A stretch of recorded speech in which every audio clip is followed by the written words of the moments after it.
Smash that like button, subscribe to the channel, share the show with your friends. Welcome to the Ledger Lounge. This is Oz the Crypto Goat. And we don't have the camera up. Let's fix that. There we go. There's our camera. How's everybody doing today? How are we doing? A lot is going on. It's crazy what's going on right now, guys. Not just in the world, but in the creator space. I mean, it's pretty phenomenal, everything that's going on right now, and to be smack dab in the middle of all of it is not only intense, but I guess it's kind of an honor. There's a reason for everything. I believe that there's a reason for everything that happens. And I think I've been placed in the middle of all this for a reason.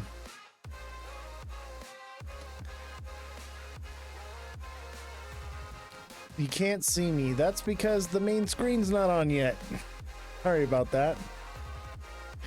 We're running a little behind with the show today. We've been dealing with a lot of things. I decided to give the staff a day off yesterday because we spent the entire weekend working on the Dead Daddy story. Everyone came in on their day off and pulled an all-nighter. It was pretty incredible. What's going on, Kodak? How you doing? Mother of Dragons, thank you for the two popular votes and the heart me. She59, thank you for the heart me as well. All my supporters appreciate you very much. What's up, Francesca? How you doing? Glad to see you here. Don't forget to hit that like button, subscribe to the channel, share the show with your friends. Become a subscriber, guys, and I can help you with your trades. Look at, we called it, baby. 230 and heading back down. We may get 235. That's what I was thinking, was about 235. And that seems to be, according to the charts, where we're headed. And then I would assume that we're headed down.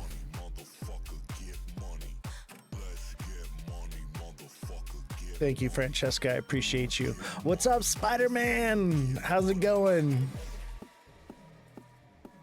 DeFi Mike, how you doing, buddy? Glad to see you on Twitch. For those of you that are watching on TikTok, don't forget we are on Twitch as well. We also have our Discord. The link in the bio for the Discord is no longer valid. That will be fixed tonight after the show. So we do have a Discord now, and it's just getting set up. I have Nikki working on it. If you guys don't know who she is, she helps out with the show quite a bit. Great gal. She's donated her time and resources to not only creating and managing the Discord, she's also taken on the role as our graphic designer. So we've been looking for a graphic designer for a while. Why do I always talk down? Dude, I literally said we were going to go to 235, and I'm literally saying we're about to hit 235 right now. That's up. I don't understand why you say you think I say it's always going down. I tell you when it's going to go up, and I'll tell you when it's going to go down, and let me tell you right now, it's going to go down. Actually, here. Red light's on. We're going down. But not yet. We're probably going to pump one more time in today's candle, and then we're going to go up. So I got the white light on. If you're a subscriber, you would get those price points. Exactly. The subscribers are the ones that are getting that information. You're just watching the live. You think you're going to get the information. You're not going to get it. My SXT is going nicely. I know, right? Isn't it beautiful? Just got to be patient, guys. Just have to be patient. If you're looking for returns in one day, that's not how I trade, okay? It is day trading, but these things take time for them to play out. You got to allow it to simmer and cook. Let him cook. Send the let him cooks right now. I'm gonna pin it here. Let him cook. You gotta let me cook, guys. It takes a little time, but look at this. Look at the day candle. We're opening up a new day candle, already green, which is a good sign, but it could turn red. You know, 230 could be it. 233 is the number I said, and that's exactly where it hit. But it could potentially get one more to 235, or it's just done and it's cooked. Mother of Dragons with the 4 let 'em cooks, thank you very much. And 5 let 'em cooks, thank you, appreciate you. My AVAX trade was spot on, thanks, no problem. You know, Jesse has been, by the way, Revolution starts here is Jesse. She changed her profile. The sunflowers, that's Jessie. She's our fact checker. She's mic'd in right now. Say hi, Jessie, to all of your fans. Give her a little bit of fanfare. Send her some gifts. You're on the mic, Jessie. Say hello to everybody. Hi, guys. Hope everyone had a good weekend. I'm in SoCal, so you know how our weekend went. Oh, yeah. The LA... What would you call them? Peaceful protest, or I would call them aggravated. 95% of the stuff I saw have been peaceful, and most of it was instigated by ICE. I would call it aggravated assault by the state and the federal government to incite insurrection. That's what I would call it. Aggravated assault, kidnapping. Agreed. But you know, it's turned into an all-out war because of it, and I blame the feds.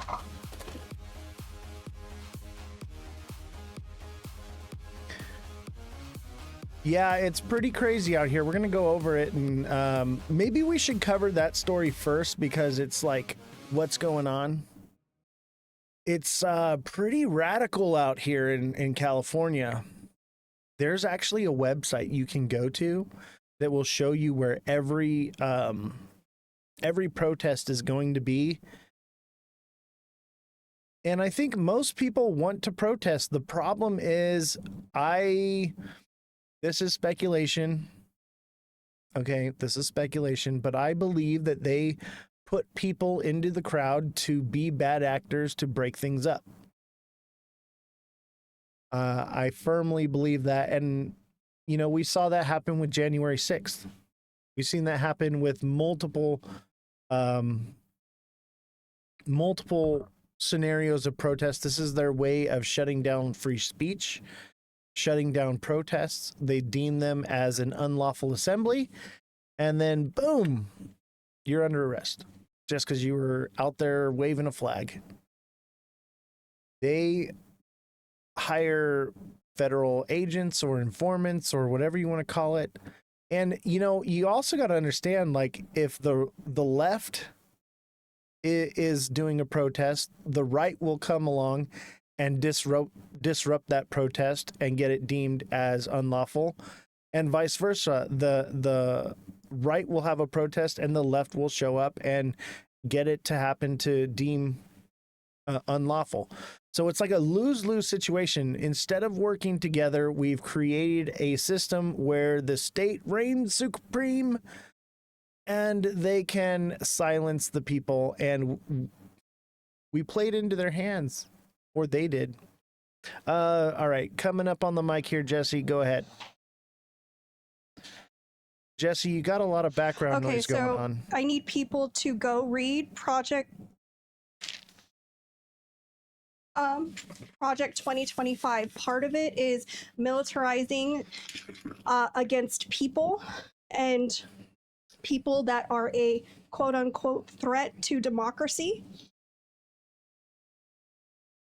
Yeah, we'll cover Project 2025. You need to really read Project 2025.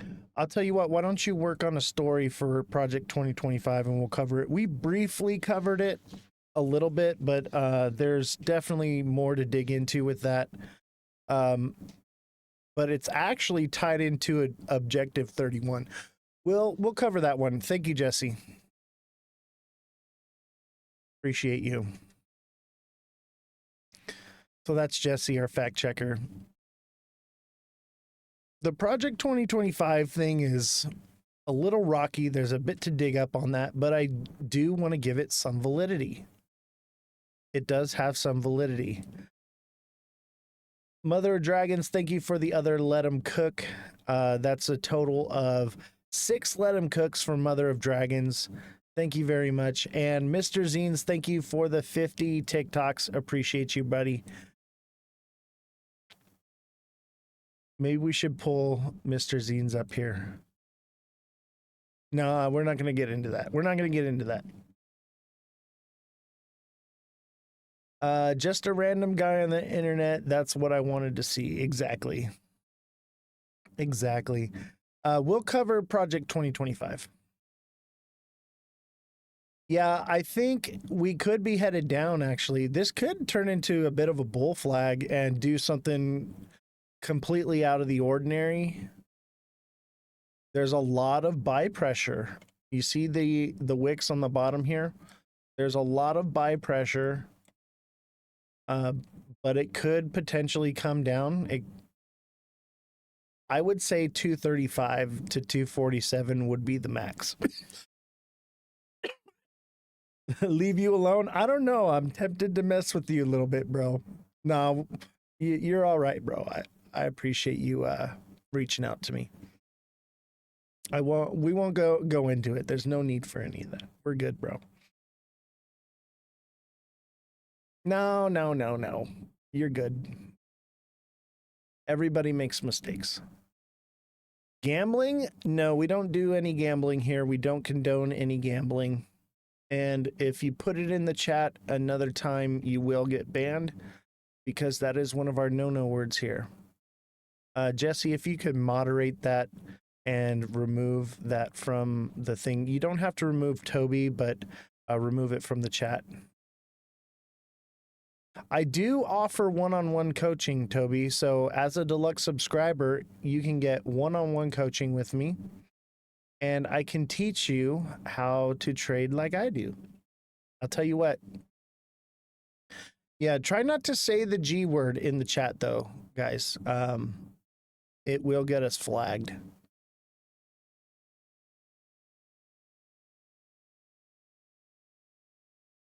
But I'll tell you right now, chat, help me out. Anybody that is a deluxe subscriber that takes advantage of the one-on-one coaching, let them know we're doing amazing over here. While everyone's whining and crying, we're cheering. And when everybody's cheering, we're still cheering. So it's pretty amazing how accurate we've been over the months. It's been great. Everyone that subscribes resubscribes. It's pretty incredible. But it only works, you know, the tools are put in your hands. You have to take advantage of them. You have to work on it. But I'll tell you right now, the first lesson you're going to learn is patience. You're going to learn patience. These things take time. Okay? It all doesn't happen again overnight. No, I'm not sick again. I'll be back, Oz. Hopefully we can push up and then the drop. I see it's popping off. Looking into... Yeah. Oh, yeah. LA is pretty crazy. Hey, bro, by the way, I'm probably not going to be able to make that golf game we had talked about. I just have a lot going on right now, but we'll work something out. Okay, can you block him, Jesse, please? All right, I got it here.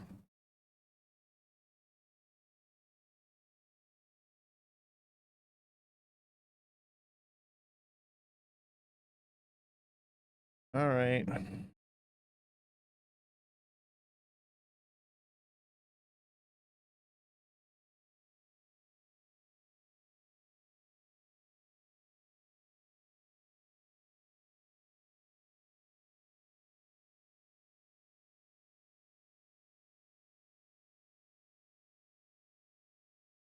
All right, he's been dealt with. I already reported and blocked him. Jesse, if you could remove those comments, I'd appreciate it. Yeah, no problem. Have fun at the tables, man. All right, so let's take a look at the chart here. Let's go into a lower time frame. Let's look at the hour here. All right, hour's going to give us a nice clear picture. I wouldn't call this a bull flag. I'd call this an ascending channel, and more than likely it's going to come up here to 235, and then that would send it back down, because you can see here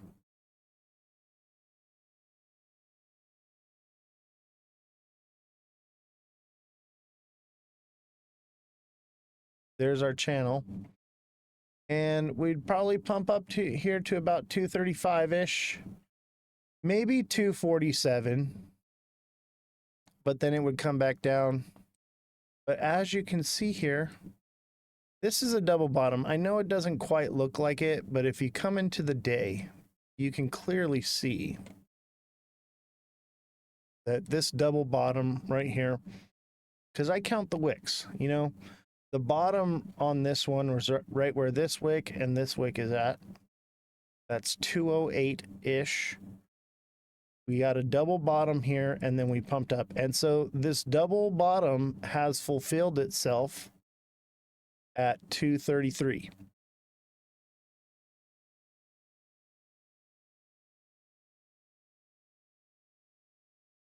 And by the way, following is not the same as subscribing, guys. Just so you know. So we've got this ascending channel, which is bearish, but it doesn't mean that it doesn't have one last pump up here. I would say that 235 to 247 would be it. But anything can happen. Anything could happen, obviously. So we got to be prepared for that. But so far, so good. Everything is doing exactly as I thought it would. And if you're a deluxe subscriber, you got that message last night. We're in a moon cycle again. But this moon cycle has a lot of red in it because it's a strawberry moon, right? So because of that, we're getting some red here on the day of the moon. We're going to have a red day, and I would imagine it'll be red from then on out. So instead of where we had this moon cycle here, whereas the day of we had a big green wick all the way up here, on a blood moon you're going to get red candles for the close of it. So usually the day before will be the peak. Now, that doesn't mean that people won't buy in and send it up more because of all this buy pressure coming up here. It is possible, but I'm leaning towards the red candle side. People, we're in the 7th inning of the bull cycle. You know, it's not over, but we're reaching the conclusion of this bull cycle. I don't think it's going to be another 4 years for the next one. It could be, but count it as a blessing because you're all looking to get rich, right? That buys you 4 more years to load up, buy the bottom, and be able to buy it and just forget about it and not have to be watching the chart as much. But we'll be, you know, throughout the bear market, we're going to be still focusing on this, buying the bottoms, accumulating, so that way when it does happen, we are doing amazing. And when it takes off, you guys will all be in smart money positions. It'll take off, and I'll tell you when we've hit the peak, and we'll all be filthy freaking rich. Those of you that pay attention and engage with the show and continue to stay informed will. I think we got another shot. I don't think everybody thought that this was the year it was all going to happen. The new paradigm. We're not in the new paradigm yet. That's just a portion of the cycle because we're in the cycle still. Okay? When the new paradigm happens, you're going to know it. It's going to be, here is the system, you have to use it. Okay? It's not going to be, hey, we want to create this system. Hey, we want to make legislation for this system. Hey, we want to be the forefront of the crypto space. No. You'll know when the switch is getting flipped because they will say, here's the crisis and here's what you have to do to fix it. When that happens, it's going to be too late. The train left the station.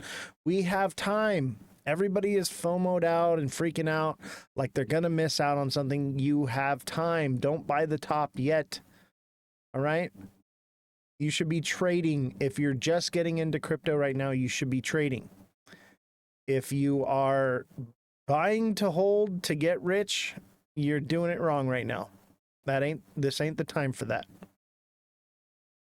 All right, let's get into the news. Everybody smash that like button, subscribe to the channel, share the show with your friends, send in the Let 'em Cooks. Keep hitting the like button, guys. We got to get those likes up. We're at 1.7K likes, and we only have 15 people watching. I've decided that if we are not getting likes, not getting gifts, and there's low viewership, I'm just going to cut the live because it hurts the show overall.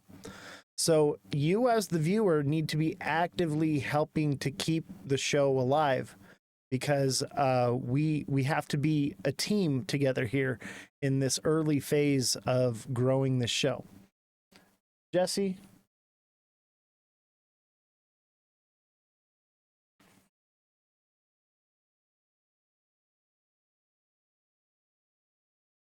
Hold on a second, guys.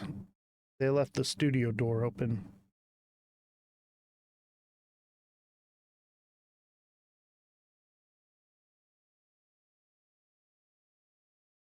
Dude, we are pumping? No, we're not.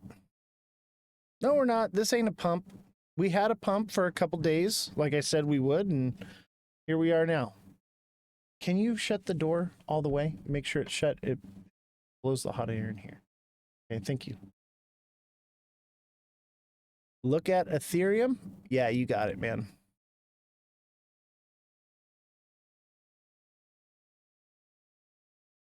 Ethereum is what? A bull flag? Ish. That looks like a bull flag.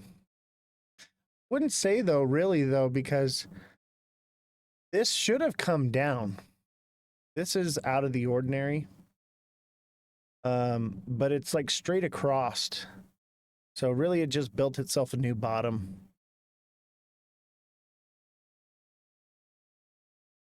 If it starts closing above 27. Oh yeah. There's a possibility that things just start taking off. I'm actually very surprised that everything is doing the way it's doing, but you have to understand the moon cycle. Okay? What's up, Yubi? The moon cycle is why things are pumping right now. All right? So we had the start of the waning gibbous or crescent. I can't remember what it is. Crazy echo. That must just be you, bro. Anybody else getting an echo right now? Let me pull this up here. Let me show you something.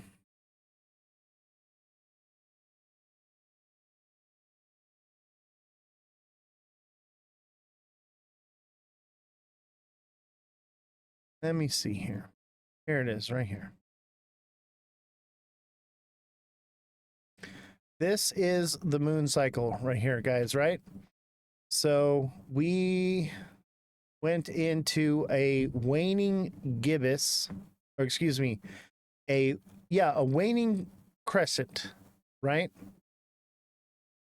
So this was the start of the waning crescent, was right here, January 25th to, or excuse me, June June 3rd through June 5th. And then we went into the third quarter, which is the waning gibbous, which is the move into a full moon. All right. And tonight is the full moon. Tonight is the full moon, which means we could potentially pump, but because it is a blood moon, a strawberry moon, I'm leaning towards we're probably going to see red candles. And this pretty much, this doesn't go in line with every crypto, okay? Some coins do this and some coins do not. Right now, everything's kind of moving in unison together, but XLM and XRP, especially XLM, follow the moon cycle. It's just like clockwork. But I would imagine that this could be a bit of a bull flag forming right here. And maybe we take off. But if we do, it's only going to 247.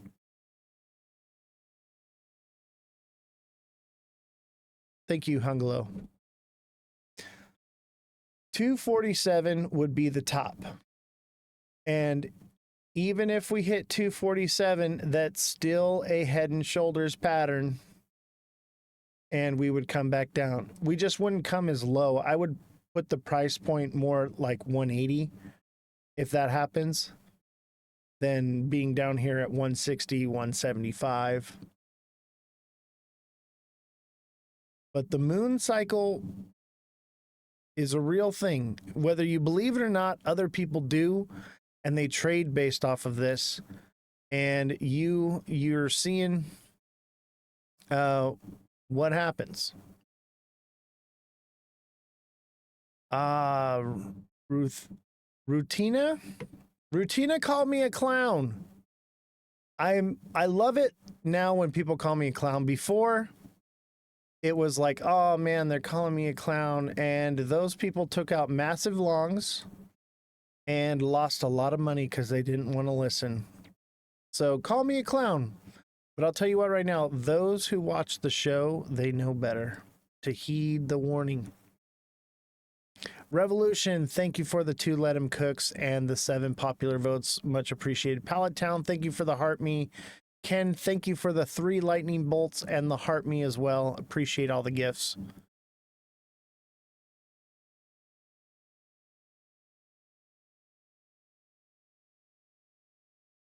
It's funny how when things are pumping, people think that it's just going to keep pumping forever. No, it will pull back. Thoughts on Bretcoin? What do you mean, what thoughts? Yeah, I know the Discord link is down right now. So they're working and building onto the Discord right now. So after the live, actually, I think I can get the IT guy to work on it. Jesse, can you send the IT guy in here? And that way we can get the Discord up ASAP. I'm going to have the IT guy do it right now. So give it like 10, 15 minutes, maybe 20 minutes, and the Discord should be back online. We were working on it today. You want a TA on Bretcoin? Yeah, I could do that for you. Normally, you know what? Actually, I have to be stern with the rules. Okay. I would love to do that for you, but you got to become a subscriber, or I need you to come over to Twitch and put it in the chat on Twitch, and I can do it for free. So just come on over to Twitch, and remember, following is not the same as subscribing. Okay, they are 2 different things. But if you come and put it in the chat on the Twitch side, it's absolutely free. I need you to go onto Discord, and in the admin section, there's an email from Nikki that has the link to the new Discord server, and add that to all the... What? What do you mean? Here, do it from my phone.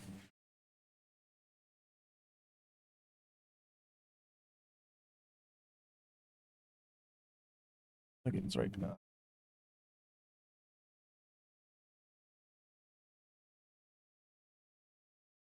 You can message.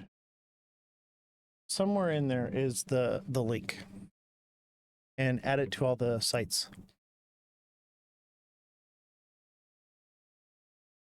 All right. So all you got to do is if you want TA on any project, I offer that service for subscribers. But if you come over to Twitch and put it in the chat, we're simul streaming right now. So if you come over to Twitch, you put that into the chat on Twitch, you get that for free by coming over here, because TikTok may be getting shut down on June 19th. So this is a way for us to allow people to know where we are. I think we're about to drop hard. You've been right about every angle. Hey, thanks, man. I appreciate it. Yeah, I think we're going to drop because we're in a moon cycle. That's why we're getting a pump. And now we're getting retracement, and it's a blood moon, which is a red moon. It's a strawberry moon, so we probably won't see massive red candles. It's not a blood moon. A blood moon, expect massive red candles, but a strawberry moon, you'd expect what we're seeing right now, just a little bit of red on the end of the moon phase. But the moon phase would indicate that we're headed back down. The Twitch link, all you got to do is go to twitch.com. That's Oz the Crypto Goat, all lowercases, no spaces. It will not allow me to add the link, but just Oz the Crypto Goat. My name is the same on all platforms. So we're on Twitch, YouTube, and TikTok. So just go into Twitch, go into the search bar, type in Oz the Crypto Goat. You're going to find it, no problem. Do you find it? There's a new link that needs to be added to TikTok. The old link needs to be removed. We're just going to have to get it done after the show. All right. Smash that like button, subscribe to the channel, share the show with your friends. Sorry, we're dealing with some technical issues. We've been building the new Discord and all kinds of new things. So there's a lot going on. Really hot in here right now. Can you make sure that that door is shut all the way?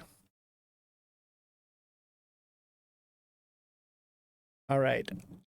So here's the news.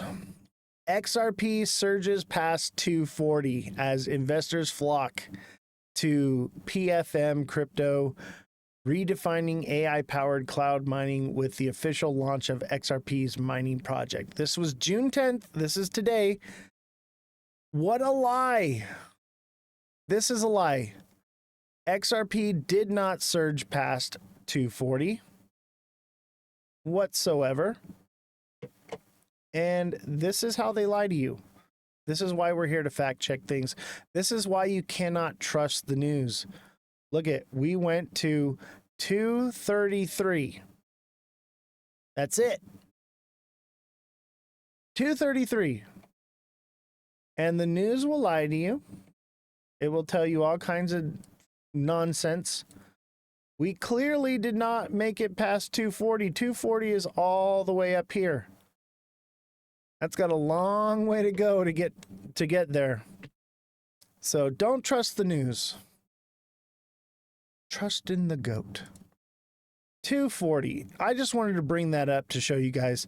The news will lie to you. It says it surged past 240. This is such nonsense. Such nonsense.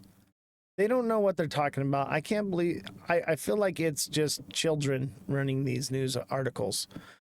Revolution just posted the Twitch in the chat. Oz the Crypto Goat, all lowercases, no spaces. All right. SEC eyes exemption framework to boost crypto innovation. Let's hear it. SEC eyes exemption framework to boost crypto innovation. The U.S. securities regulator is working on an innovation exemption to stoke the creation of more on-chain products and services, according to Securities and Exchange Commission Chair Paul Atkins. Atkins, a former crypto lobbyist, said during a Monday crypto roundtable led by the SEC's crypto task force titled DeFi and the American Spirit, that he has directed staff to consider a conditional exemption relief framework. Exemptions could speed up innovation.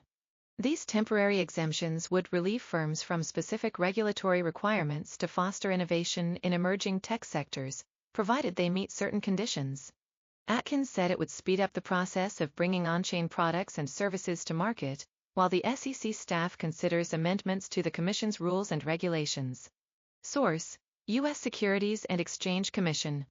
An innovation exemption could help fulfill President Trump's vision to make America the crypto capital of the planet, by encouraging developers, entrepreneurs, and other firms that are willing to comply with certain conditions to innovate with on-chain technologies in the United States, he said. At the same time, Atkins said he has asked staff to consider whether amendments to the Commission's rules and regulations would provide needed accommodation for issuers and intermediaries who seek to administer on-chain financial systems. Most current securities rules and regulations are premised upon the regulation of issuers and intermediaries, such as broker-dealers, advisors, exchanges and clearing agencies, he said. The drafters of these rules and regulations likely did not contemplate that self-executing software code might displace such issuers and intermediaries. Crypto framework is still a work in progress. The agency's crypto task force was launched on January 21 by acting SEC Chair Mark Uyeda, who was tasked with establishing a workable crypto framework for the agency. Atkins revealed in June 3 remarks to the Senate Appropriations Subcommittee on Financial Services that the SEC will hone its crypto policies with notice and comment and move away from shaping its rules through the courts. Paul Atkins told a Senate Appropriations Subcommittee on Financial Services that the SEC's policymaking is shifting toward notice and comment rulemaking. Source: YouTube. He previously appeared before lawmakers on May 20 and said the Crypto Task Force would release its first report in the next few months. New approach at SEC. During Monday's Crypto Roundtable, Atkins also bashed the previous administration under former SEC Chair Gary Gensler and its approach to crypto. Gensler was heavily criticized by the crypto industry for supposedly creating policy through lawsuits and legal settlements rather than rulemaking. Related, SEC charges Unicoin crypto platform over alleged $100 million fraud. Since Gensler resigned on January 20, the SEC has adopted a different approach to crypto, dismissing long-running enforcement actions against crypto firms.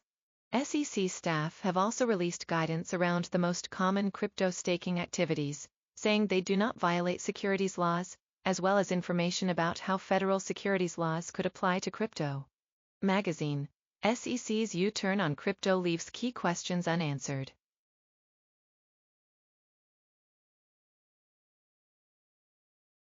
All right, so let's get to Bretcoin real quick for our new follower over on Twitch. Appreciate having you. That's Hanzala.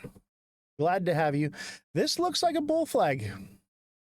Not gonna lie, it looks kind of like a bull flag. At the same time, it also looks like a triple top. So keep that in mind. It could go either way. It could go either way.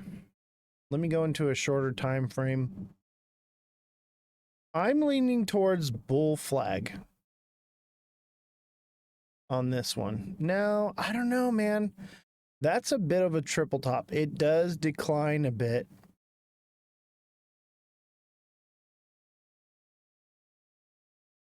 Let me look at it a little more. Let's see where it will go, depending on what it's going to do. If it is a bull flag, it should go to 6 cents. 6, maybe 6.3. 6.355, somewhere around there. That's where it would go if it's going to pump. If it's going to drop, the first point of resistance is going to be at 5.5. So 5 cents and half a cent. 0.55 if it comes down.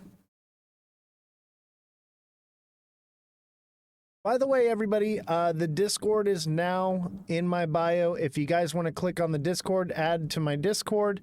Those of you that are watching on YouTube, Twitch, and TikTok, they're all linked in my bio. Go ahead and join the Discord. It's just up and running. It's in its beta phase right now, but it's about to kick off with some really cool stuff. I encourage all of you to get into it. A larger time frame, as in what, like overall for the bull run, or in the next coming weeks. The day chart will tell you what it's going to do in like the coming weeks. But this is what I would see here. This pattern right here, okay? This pattern is an indication of a head and shoulders. And that would send it back down to 2 cents. That's what I would say more long term, as in the next couple months. Bull run, I would say if we came down, say it pumped up a little bit more, came back down, head and shoulders, and then ran up again, it'll probably go to 15 cents. I think 15 cents is your target price on this one for the end of the bull run, the last highest point you'll see on this one. Now, mind you, that could change. Maybe we get the alt season we're all looking for, but this is kind of normal to see. It has pumped harder each time in the past, okay? Conservatively, I would say 15 cents, okay? But let's just take that super bull cycle into consideration, and that would put it at about 25 cents, okay? So it could potentially hit 25 cents, but I think it's highly unlikely. But we'll have to see. I'll tell you what, though, I'm going to be keeping my eye on this one. Hanzala, if you want to become a deluxe subscriber, I'll keep an eye on this one for you, and I can give you daily coaching and TA on this one, or any other projects you're interested in. Highly recommend. Join it. Everybody that subscribes resubscribes. It pays for itself. But you can get that by subscribing on TikTok. What is this? This is Brett Coin. And I don't really know much about the utility, but I'm going to look into this one because it's had some pretty hard pumps. And if this one potentially does, see how it pumped here, and then it ran down, and it pumped again, and it ran down, and it pumped again, and it ran down. This looks the same as, I think Ondo is doing the same thing as this one. Which is a good sign that it could potentially go parabolic and do something. So I want to keep an eye on this one. Thank you, Hanzula, for turning me on to that one. I'm going to look into the utility on this one and see what is this an RWA project?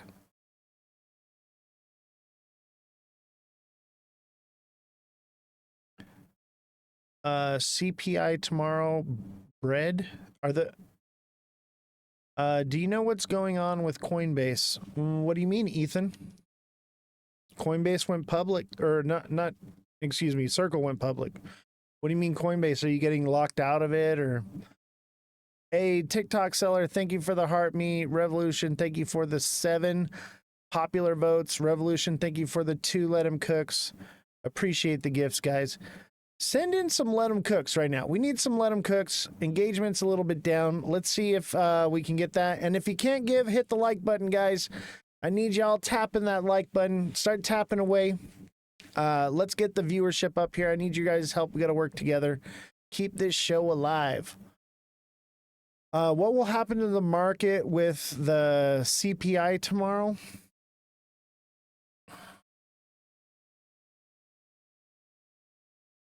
Jesse, can we get a fact check on the CPI report?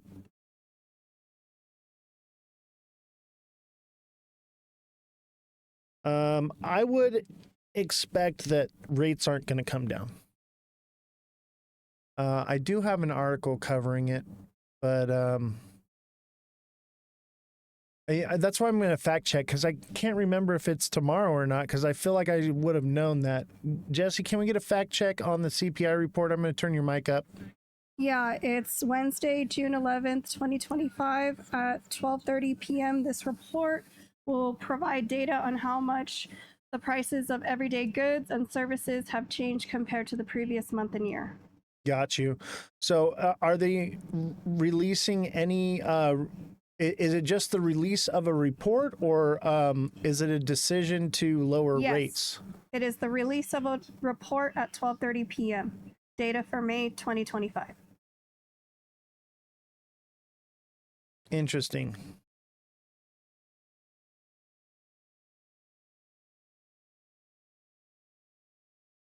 Wow, we just got hit with a flag. We just got flagged. We really need to get hired on here. Yeah, this is XRP. Yeah, so the Jesse, the date, that's not for the release of rates, it's just for the release of the report. Yeah, it's just for the release of the the CPI. Right. Which could influence the markets, people. The report will more than likely not be good because of GDP is down.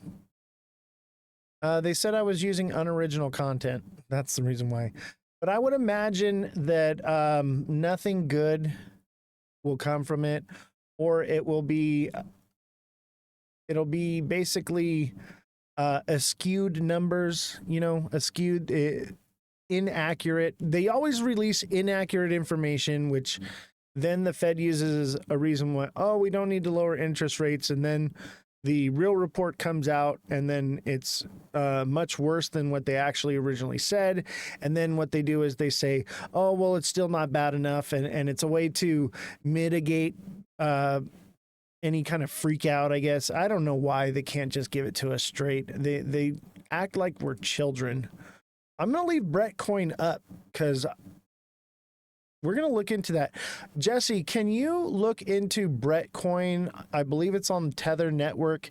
Find out any utility or use case, what it actually is and what it does, and then put in the chat when you're ready, and I'll bring the mic up because I'm interested. Brett Coin looks... the charts look all right on it, for long term.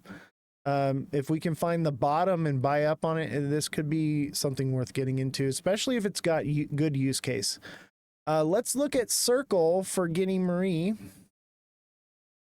We love Guinea over here. She is one of our top supporters. How you doing, Guinea? Glad to see you. Another restriction.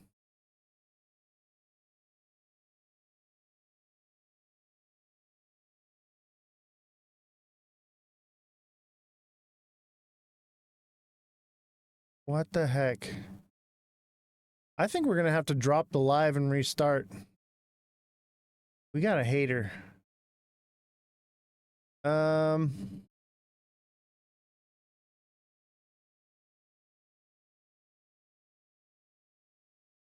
Okay, our appeal was approved. Golly, man, why can't people just be cool? Do you trade during CPI reports? What do you mean, do I trade? trade based on what the charts tell me, but I buy the rumor, sell the news. I would imagine the rumor is that the reports are going to be good news and people are going to speculate that the interest rates are going to get dropped. But I believe that those people are drinking the Kool-Aid and don't understand what's actually going on. And it'll be quite the opposite that we get.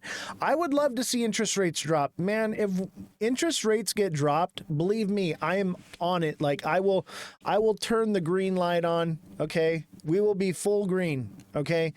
But I just don't see it happening. That's why I got the white light on, because it's kind of a state of indecision right now. It's a meme coin. Got you. Thank you. All right, we don't trade meme coins here, but I will definitely chart it for you.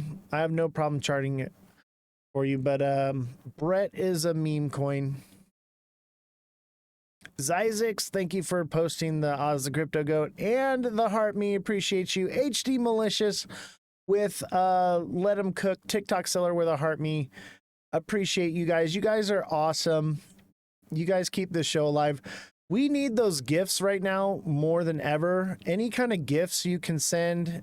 It doesn't necessarily have to be a Let 'em Cook, but send a Heart Me because we're now being shadowed on TikTok because of those violations. So I need your guys' help to be liking, sending Heart Me's, sending gifts, anything you can so that we can break through this. I will tell you, since we've been covering the Dead Daddy story, we haven't had an issue with this in a very long time, and now all of a sudden we're having issues, and I have a feeling it's because of us covering that, even though we're a neutral party. And I'm just looking for facts in this, the whole thing. Guinea Marie, I think you might have missed it. Message me directly. I don't want to talk about it yet. But I'm impartial in this whole thing, and I'm not taking any sides. What I'm looking for is facts. Okay?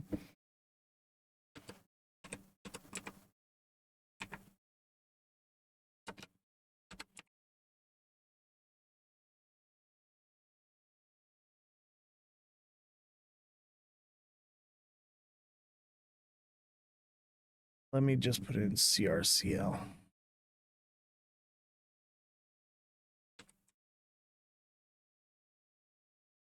There we go. For some reason, this chart only comes up when I put it in this way. All right. So what I tell you, pump and dump, that's what Circle is. And I'm going to buy it when it's good and cheap at the end of the month here, once we hit 30 days. So we're in the 1 day chart. It's only been 1, 2, 3, 4 days. Is that correct? It's only been 4 days. By the end of the month, this thing is going to be bottomed out. I would imagine that this thing don't have much more steam left in it. You know what it looks like to me? I mean, it's built a nice little floor right here, but it kind of looks like a Head and Shoulders. I know all I ever do is talk a Head and Shoulders, but it could potentially come back down. I don't think so. I think what they're going to do is try to hype it and keep it relevant, and then they'll rug it. And it's technically not a rug. This is a fundraiser. To what? Gamer, you got to be more specific in your questions. I really love you and I want to help you, but you got to be specific in your questions, love. I can't help you if I can't understand.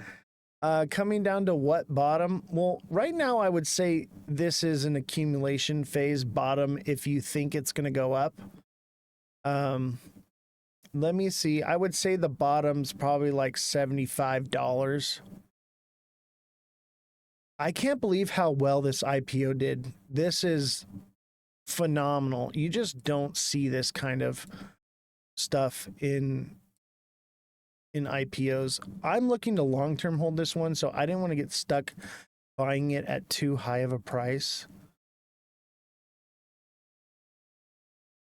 I have to say, like, it's holding steadily. But if it doesn't If the moon cycle affects it, it'll bring it down. But I don't think this one has been around enough to be affected by a cycle. You're thinking of buying more? Let's watch it over the next few days. I'm still waiting to buy. I'm still watching this. Yeah, I'm still waiting. I want to see what it does. I would say it's in consolidation, trying to hit the bottom, not the top. But look, it's hit a bit of a double top, or right here. I wouldn't even say that. I wouldn't even call that. No, this is a head and shoulders right here, this smaller, and that's going to bring it back down to 103 minimum. But let's keep an eye on it, Giddy. I'll tell you what, I'm going to start focusing on this for the price points. I know I just focus on XRP mostly, but we'll keep an eye on this, even though it's an IPO. Maybe I'll put that into the Discord. I think what I'm going to do is maybe add a section in the Discord for stocks. So different stocks that we're doing, and it's going to be for subscribers only. So you're going to have to be a deluxe subscriber in order to access that stuff. Or maybe I'll make a special section. I'm still working on the server for the Discord, but we'll figure that out, because I have a good feeling that TikTok is going to be dead technology to us very soon. Let's see here. Let's look at the other chat. Why in 30 days I like stable coins? What do you mean, Zyzix? Anonymous, how you doing, buddy? Any news on Zebic and where it could go in the future? Okay. There's some red flags with Zebic. There's some red flags with a few things. I'm still looking into Zebic, and I've decided to dig into the project more and find validity in it before I'm ready to get into it. I think it's a great idea. Okay, payroll on blockchain, great idea. But I'm not convinced that it's a sound, solid project yet.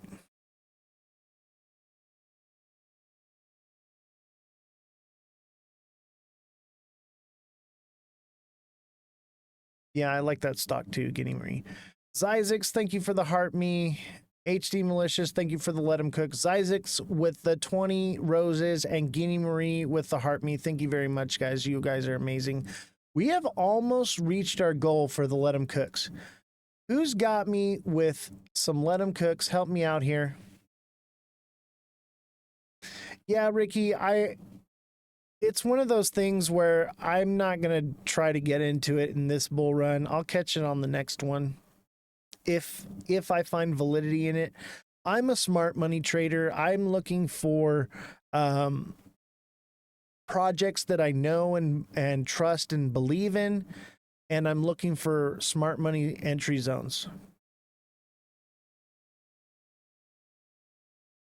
Kai, what do you mean my calls aren't the best? I just trade smart. I don't want to take losses. Just because something's going to go up to the moon, meme coins go to the moon all the time, doesn't mean that they have good utility. I'm looking for investment, okay? I'm looking for solid projects. And I'm not saying that Zebic isn't one of those. I think it is a great idea if it is valid. But I'm not impatient. I'm more patiently waiting. I think SXT is, if I was looking to buy something, I would buy something like that because it's bottomed out. Actually, let's take a look at SXT. I want to buy something that I know is in its accumulation phase, not while it's pumping. I don't buy things while they're pumping. And that's just common sense.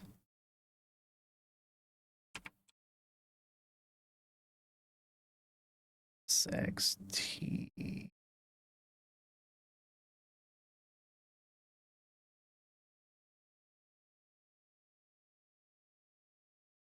Ooh, SXT's doing good. So we got in at 9 cents was my last. I think I put at 9.5. So we bought SXT down here, and look, it's headed up. I haven't even looked at my wallet. I'm holding on to this one till it moons, and I figured once it moons, I'll know it. I didn't know not to buy while it's pumping and learn that watching. Thank you, Guinea Marie. I appreciate you putting that out. Looks like a flag? What do you mean? What looks like a flag? You talking about the SXT? Like a bear flag to head down? That's possible. The chart SXT looks like a flag. Yeah, it does, huh? And the problem is that there's no previous data to tell us, oh, that's a bull flag. It's about to take off. But it looks cool. But I'd say that 9 and 10 cents is the accumulation zone. And that's pretty much where we've been at. It used to be 10.11. We adjusted that. 10.11 was for this area. We got our pump. Now we've adjusted to 9.10. It could pump again, and then we adjust for 9.8. And we just keep doing that and taking our profits up here. And if it's on its way down, doesn't mean there's not money to be made here. You know, we'll just keep an eye on it. But I believe in the project on this one. I think this one has great promise in its use case. It's so new, and I just don't see any other coins that do the same thing. There are others that are like it, but they don't have the partnerships it has, and it doesn't do off-chain. Off-chain is the key on this one. I appreciate that you will be highlighting a few new stocks like Circle. Yeah, I'm going to start covering stocks, but only in the Discord, because this is a crypto show. So I'm going to do a section in the Discord for stocks. So if you guys haven't joined the Discord, click the link in my bio, whether you're on TikTok, Twitch, or YouTube. Click that link and get into the Discord, and I will get that set up. And basically, if you're subscribed onto Discord, you can add whatever stock you want me to watch for you. But obviously, we're going to have LMT on there. Anything I own that I'm watching already, I'm going to put in there. And that way you're going to be able to see, you're not going to be able to see my portfolio, but you're going to see like the main things in my portfolio. Like, we'll follow Dutch Brothers. We'll follow, LMT. Mostly what I hold on to is like Class A shares that pay dividends, or I'm holding IPOs and then I sell them quickly. But Circle is an IPO that I would say Circle is up there with Dutch Brothers for me. I bought those IPO and I'm holding on to those Class A shares like my life depends on it. I want Class A shares, baby. If you're a Class A shareholder, you are considered a shareholder in the company and you have voting rights. And you can vote the direction of which the company will take. You're an actual owner. When you own just a regular stock, you don't have that kind of control. So I've always once I learned that was many years ago. Once I learned that, I started holding more Class A stocks because I want to get those dividends. All right. House AG committee advances market structure bill, other crypto actions pending. The market structure bill got an overhaul in the two House committees at the same time while the Senate stablecoin bill is streaming towards a finish. So this is another legislation coming out for crypto. This is good news. This could be part of why things are pumping right now. I think more or less it's the moon cycle, but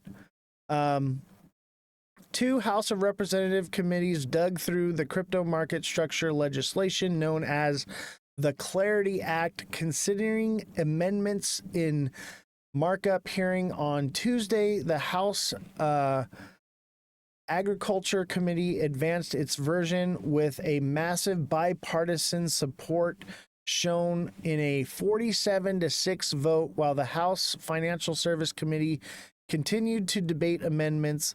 Both panels need to move the bill because they share jurisdiction over crypto activity. At the same time this week, the Senate is nearing a final vote on the stablecoin legislation known as the Genius Act, which industry observers say could happen as soon as Wednesday. This could be a big week for crypto, but you know how they say, buy the rumor, sell the news.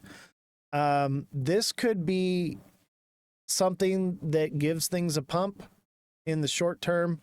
But I think overall things are headed down for a little while. Bullish Babe, thank you so much for the hat and mustache. Appreciate you very much. Thank you for the Heart Me, Bullish Babe, as well. And Revolution, thank you for the Heart Me. And guys, don't forget to go follow Bullish Babe. She's been very helpful with she's coming on the show as a guest and turning me on to our agent here and stuff. She's just been wonderful, and I'm glad to I would call her a friend now. So happy to have you in the community here with us. Everybody go on over to Bullish Babe's profile and send her a follow. Great content, very informational, very fact-based stuff. Great content. She goes live with Cosmic, I think, once a week. Cosmic's really cool. He's been too busy to come on, but I'm hoping once he gets back from vacation, we'll have him on here as well. But her content is good and it's entertaining, but it's also informational and it's factual. She knows what she's talking about. And, you know, I don't say that about everybody, okay? But and she's part of the wolf pack, I believe. The people in, yeah, you're live every day with Cosmic. So everybody in the wolf pack has been so nice and very, let me just say, some creators aren't as nice and respectful as others. The wolf pack are great people. And they're all, I know Cosmic's all about the algo and RWA stuff. I'm leaning towards that line of crypto side, RWAs. Nanny Crypto, thank you very much for coming into the live. It's great to see you too. I had to take a day off yesterday because we spent the whole weekend working on the Dead Daddy case, and we're still working on it. I'm working on getting in contact with White Rock directly right now. So they're supposed to be reaching out to me. So I'm not going to be releasing any information until I get to the bottom of this story. But just so you guys know, I am digging. You guys already know I dig. I dig with a fine-tooth comb over here. Nothing gets by me. We have a whole team. Should be interesting to see how White Rock saga continues. Yeah, I mean, I have a lot of information that I haven't released to any of you guys, so be patient with me. But when the time comes, when the time is right, we will move forward with that story. But this one could take a long time for the information to come out. The DD story is crazy. Glad you're looking into it. Yeah, man. It's necessary. It needs to be done not only for, the community, but for the creators as well. We need to get to the bottom of this and figure out what's going on. But I'll tell you what, right now, I am a neutral party. I will not take any sides. I will question everything that comes across my desk. It's what I do. I'm not here to have a bias whatsoever. That's what makes this a great show. Let's see. I still don't know what the story is. I know Guinea Marie. I think Guinea Marie, send Dead Daddy a follow, and the whole story is in his bio. You can go check it out on basically his side of the story, but there's more to it. Oz, I will message you. I'd love to have you on my live as vice versa. Yeah, Nanny, let's do it. I got you. I generally don't do guest lives. I did that live for Francesca because they had agreed to come on my show and I wanted to extend that courtesy. So anybody that's willing to come on my show, I will make time. However, weekends are hard for me. That's when I'm off, but I can make exceptions from time to time. So we'll work something out. I got you. Anybody that is a creator that's not out here trying to rip people off and trying to do good for the community, message me. I want to get you on here. I want to talk to you. I want to see your viewpoints. I want to hear what you're thinking. Basically, when you come on my show as a guest, it's a conversation. It's a chat. I'm not here to really tell you what I think. I want to hear what you think. I want to hear your perspective. I want to see the other side of the coin and then dig into it more and then, have a follow-up live as well. And that's kind of how I want to do it. Because I'm going to tell you right now, I am not going to sit here and tell you that I know everything there is to know about crypto. Okay? There's a lot I don't know. I am good at finding facts and digging into things. We are a news media outlet, and I am good at reading the charts. I know a thing or two about crypto. I've been doing it for a while, but I'm not going to begin to claim that I know everything. But my coaching is on point. And if you need someone to investigate or look into a project, I'm on point because I'm an investigative journalist. That's what I do. I seek out the truth. That's why I was pursuing a law degree, because I wanted to help people and find the truth out, Like when I interviewed Dead Daddy, I interviewed him like I was doing a cross-examination while he's on the stand. I saw you on a few days ago, a group team. Your words were respected. Thank you. I appreciate you, Isaacs, for saying that. I come at this with a open mind. I listen to everything but believe nothing. I need facts.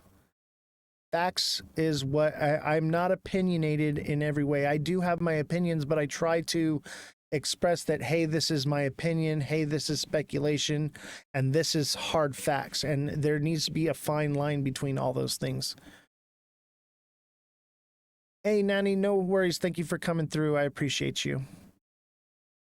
I'm actually invested in white, and to the point I traded for whitenet. That's cool.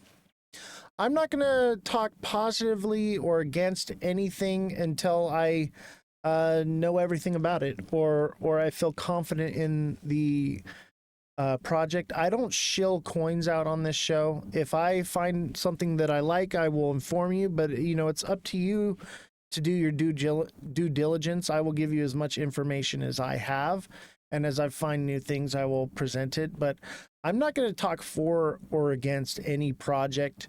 My main focus in digging into this story is to find the truth, whether or not any of this is even valid.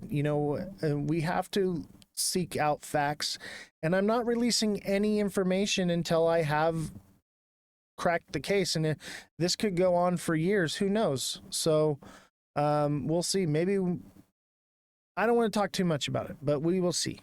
We will see. Guys, I got to pop out too. I see you guys tomorrow. Awesome show. You always see. No problem, Bullish Babe. I understand people have lives and whatever. I sit here in front of the camera for 4 hours a day, so I get it. You can't sit here for 4 hours. Totally understand. Let's take a look at the news, though. Ethereum network growth, spot ETF inflows, and price gains lure new investors. And I think this is why we looked at Ethereum earlier, why Ethereum is pumping the way it is, despite the bearish structures that it was presenting. So there's been a lot of good news, and a spot ETF is hella bullish. hella bullish. Like this is what you want to see. Will it last forever? No, it will have a pullback at some point. But we can keep an eye on Ethereum if that's what you guys are into. I'm not personally invested into Ethereum. I think it's gonna serve a role and has a future, but it's just too uncertain for me. I'm more into RWAs right now. Ethereum network growth, spot ETH, ETF inflows and price gains lure new investors. Key takeaways. ETH's price gains are driven by an uptick in network activity and robust spot ETF inflows. Data suggests $2,800 will remain a difficult hurdle for ETH to overcome. Ether, ETH, has traded within a relatively narrow range between $2,370 and $2,770 since May 10, yet several indicators suggest potential for upward movement. Ethereum continues to lead the blockchain space in both deposits and activity, when its Layer 2 scaling solutions are included in the analysis. Despite Ether's failure to reclaim its all-time high during the 2024-25 cycle, none of the so-called Ethereum killers have come close to matching its $66.6 billion in total value locked, TVL. Ethereum currently holds a dominant 61% share of the market, while the two largest competitors together account for only 14%. Total value locked market share. Source: DeFi Llama. The TVL of Ethereum's base layer grew 6% over the past 30 days, led by gains from Pendle, Athena, and Spark. In contrast, BNB Chain saw a 6% decline, and Solana's deposits dropped by 2%. More importantly, the surge in deposits across competing blockchains during the meme coin frenzy earlier in 2025 has proven to be unsustainable. Ethereum did lose ground in decentralized exchange, DEX, volumes due to high base layer fees, which remain a barrier for most users. However, its Layer 2 solutions collectively recorded an impressive $70 billion in DEX activity over 30 days, maintaining Ethereum's lead across the ecosystem. Notable contributors include Base, Arbitrum, Unichain, and Polygon. 30-day DEX volumes ranking, USD. Source: DeFi Llama.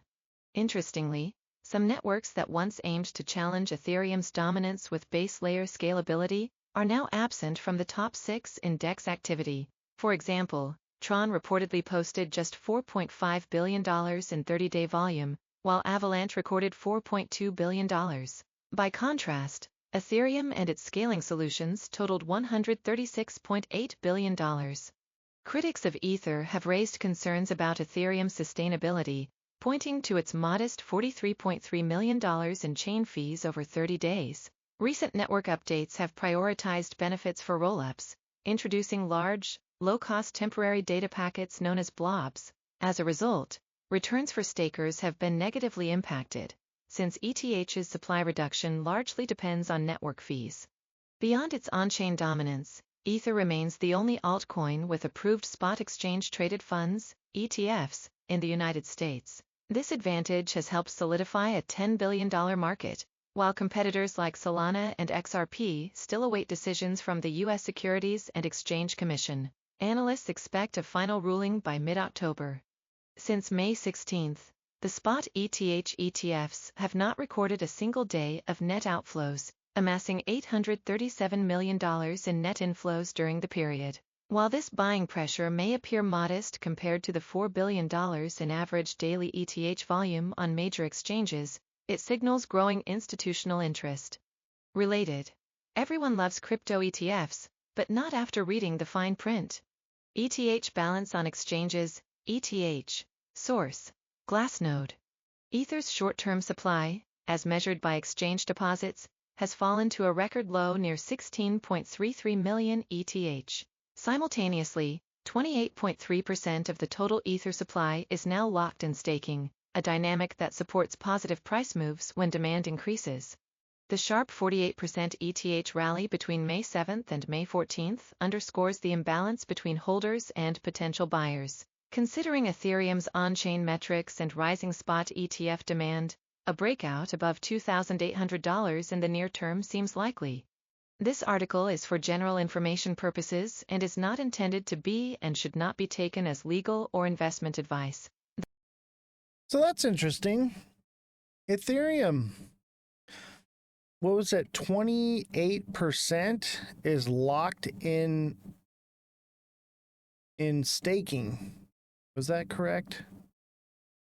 28.3% total is locked away. That's cool, man. Anything that has staking in it is going to be good. I think Cosmic was talking about this, or maybe I can't remember who it was.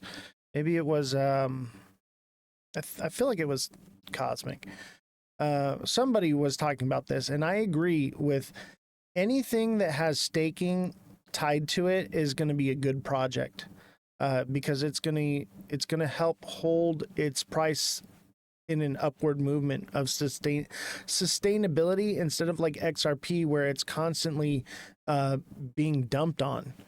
Neo, thank you for the heart me and the 5 popular votes. Appreciate you very much.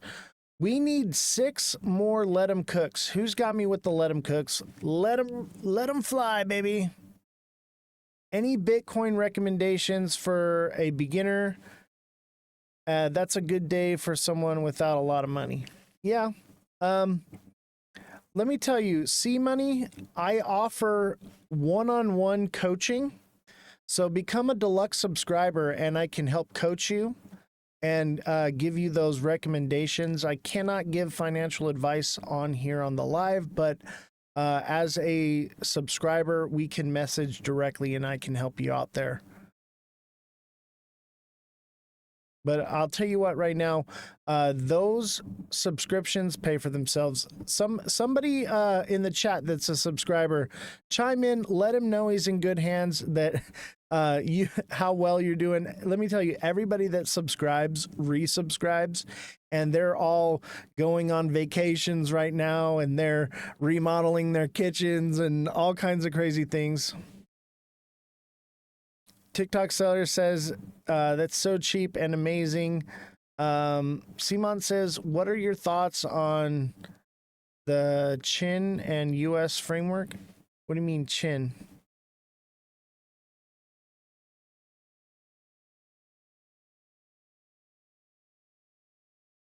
Let's see here. We got some gifts. TikTok seller with a 3 let 'em cooks. Simon with 3 let 'em cooks. Neo with 3 let 'em cooks. Thank you guys so much. Appreciate you. Let's start a new goal.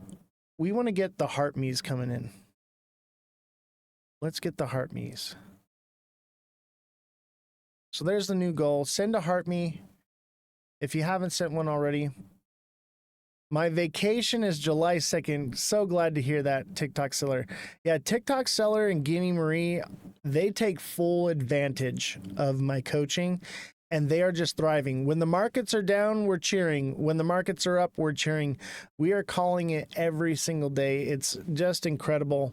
And you can't get all this information from the live. This is one-on-one coaching. I'm going to teach you how to cure your FOMO. I'm going to teach you how to make smart money investments. I'm going to teach you how to set up your wallets, how to... just every aspect of this. Like I can train you into becoming a profitable trader. I'm retired. I'm 37 years old and I've retired off of crypto. And now I do this show out of the kindness of my heart because I like to hear my voice. I like to talk. I'm a talker. And 2, I want to help people. Simon, thank you for the heart me. Appreciate you. Let's get another heart me goal.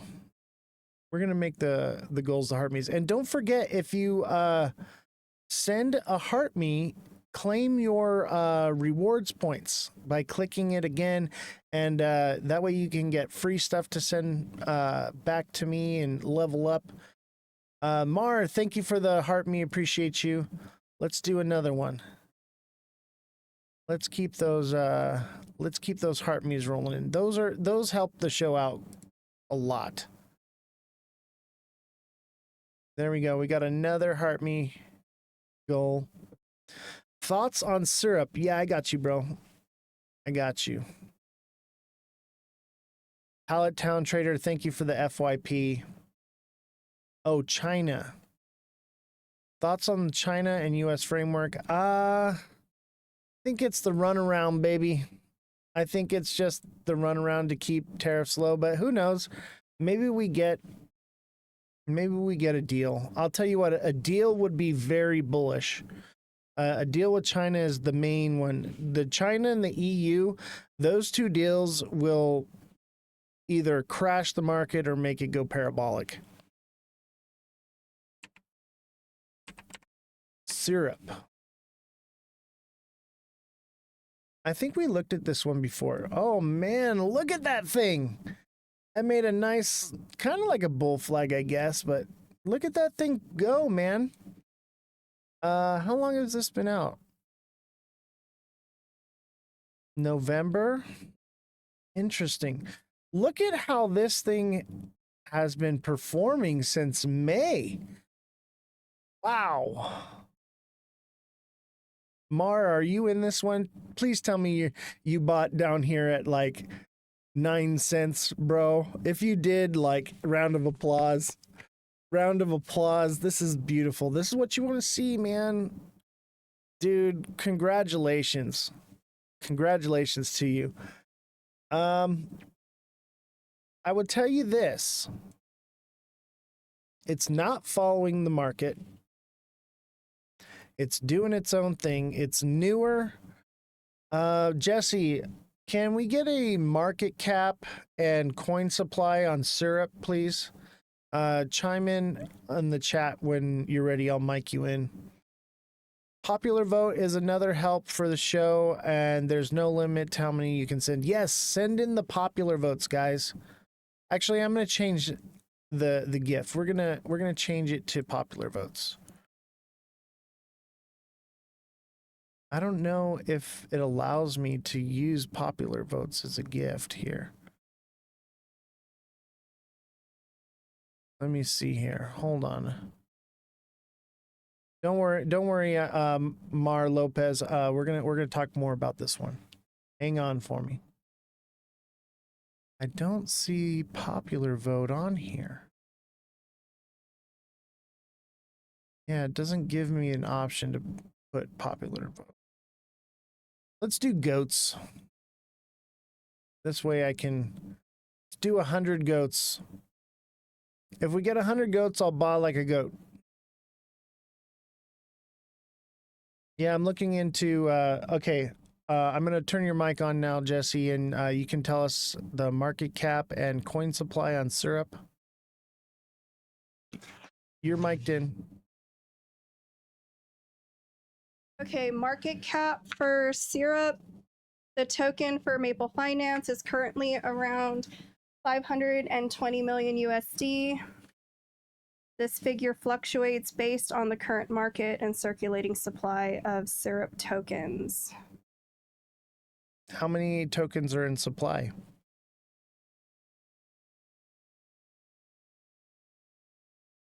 As of right now, 1.07 billion tokens. Interesting.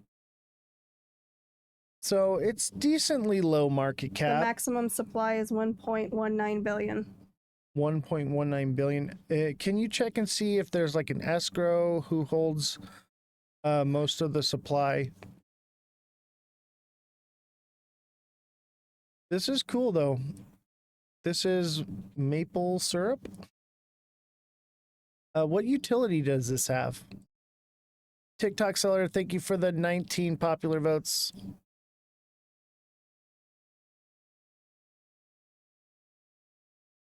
Jesse, you got a lot of background noise. Oh, it's a meme? Oh. It's DeFi Okay, finance. All right, go ahead, Jesse. Yep. There is no utility. No utility. Yep. So it'll see It's still pretty cool. yeah, it's cool. I mean, it's doing something. This is cool, but this mirrors Zebic. That's what it looks like to me.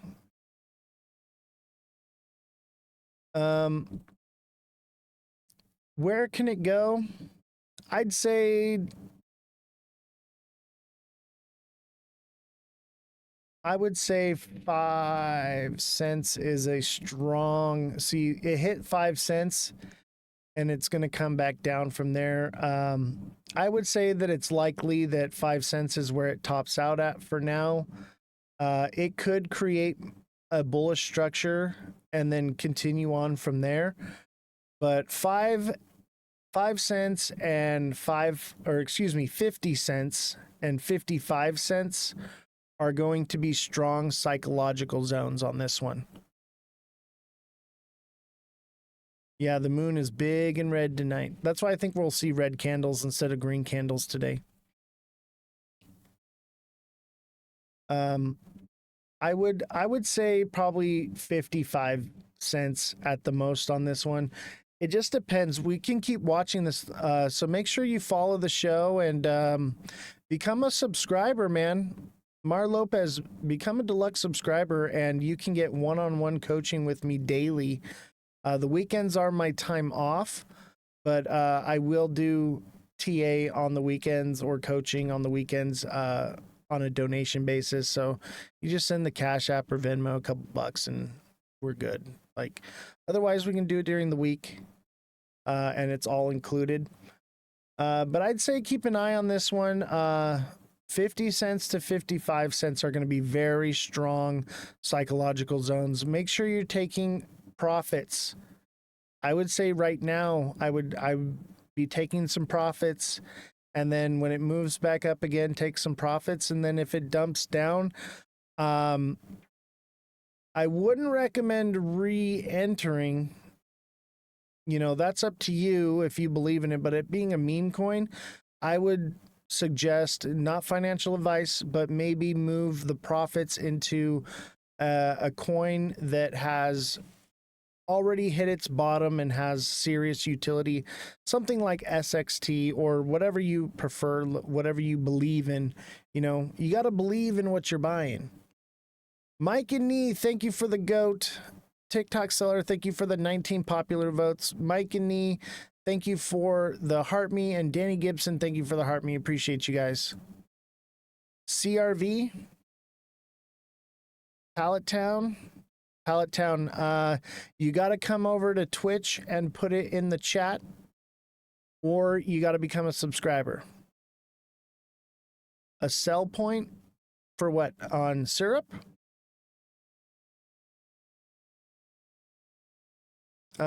TikTok seller just pinned the Twitch on the chat, so come on over into the chat.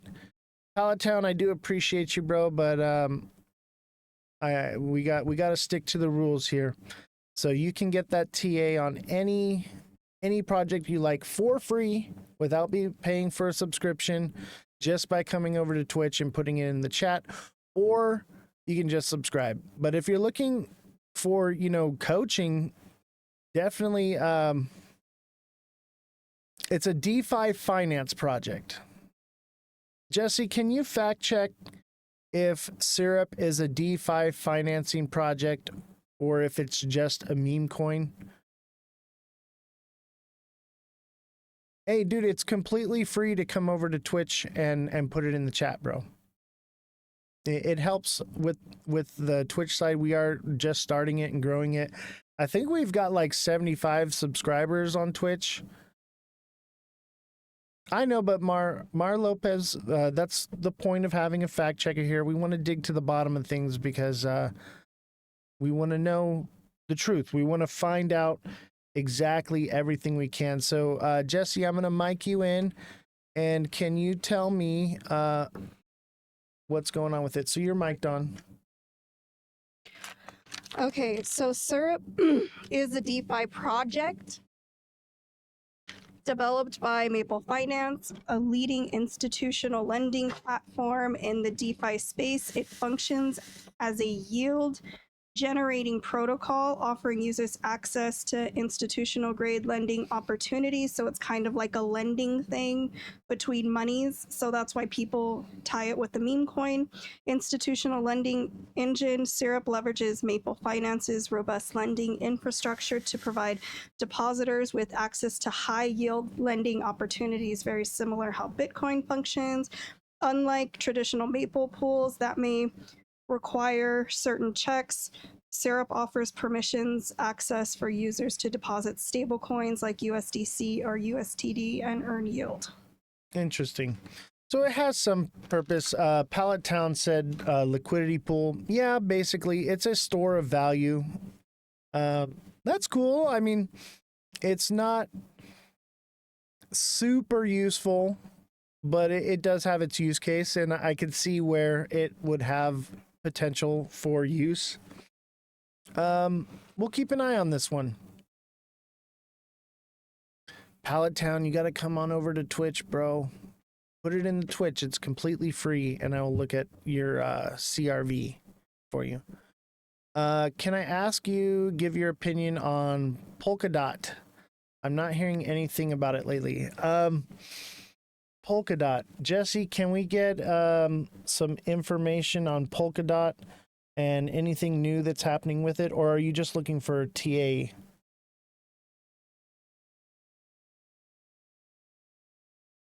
All right, cool. Thanks, Pallet Town. Appreciate you.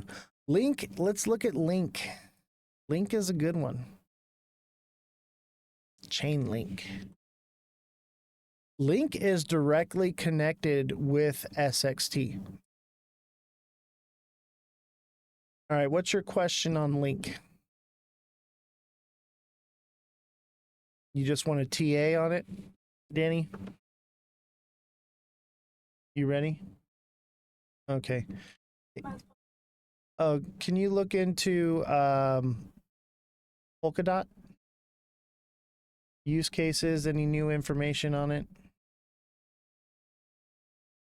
She's looking into Polkadot. You gotta stay away from the audio equipment. It gives feedback. She's looking into Polkadot. Annoyed, thank you for the heart puff. Appreciate you. We'll look into Polkadot, but the fact checker's got to dig first and find out all the information. But is there a specific question you have on Polkadot? If you're looking for TA, you gotta, if you want that for free, you gotta put it in the chat on Twitch. But if you're looking for just information on a coin, I can have the fact checker pull that up. I'd like to hear your thoughts about Jasmy, got digging and have a huge partnerships. Yeah, we can look into, so bear with me. We can only do one at a time here. So let Jesse look into Polkadot and then we'll go into Jasmy. Danny Gibson, I would say that we're still in a head and shoulders formation right here. So there's a potential for Link to go up to 1616, or it's already hit its top. It looks like it made a diamond bottom right here. So we had a diamond bottom. It's fulfilled its diamond bottom. That could be the end of it where it's at right now. It could potentially go up to 16. I would say probably like 15.9 to 16.16, and then come back down, or it's already hit its top, and that would bring it back down to the low price of 11 cents to 10.5. You have a limit buy at 11. Yeah, 11 solid. Yeah, I think we did this one last week. And as you can see, my prices don't change. We're in the right spot. You know what I learned though is you sold it today. Good for you, man. I think that was a wise choice. Revolution, I'll bring you up on the mic here. So tell us what we can hear about Polkadot. You're live. I mean, there's really no news aside from the fact that the SEC and the EFTs haven't been approved, but there's nothing major news about it. The ETFs haven't been approved. Okay. Yeah, ETF. Stagnant news, nothing new. Can you look into what was the other project? It was Jasmy coin. Jasmy, yeah. Use case, market cap, coin supply. What is it we're asking? Just information on the coin, really. Is a cryptocurrency project focusing on data security, uh, and Internet of Things, IoT. It's a goal to empower individuals to control and monetize their personal data. The primary utility of Jasmy Coin is to facilitate data transactions with the Jasmy ecosystem for data transfer and storage, payment of services, transactions within the ecosystem, incentivized participation. Interesting. What partnerships does it have? Partnered with various companies, Panasonic, Transcosmos, Toyota and Wits, Canalabs, Chainlink. Canalabs. Chainlink. You know, it sounds a lot like SXT. So let's turn Justin onto SXT and why we like SXT. So can you give us the use case on SXT? SXT is basically very similar to Jasmy, but it's off-chain data verification. So it's more secure. It can't be hacked by a quantum computer, things like that. It's on the Ethereum network, but I believe it can operate on the XRP ledger. Let's do a little recap on SXT, because that's very similar, but SXT is different in the way that it verifies data off-chain. But Jasmy sounds very, very similar, but SXT is partnered with Microsoft and Chainlink.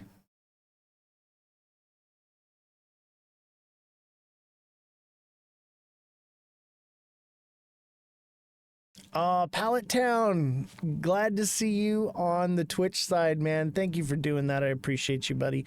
Let's pull that CRV up for you.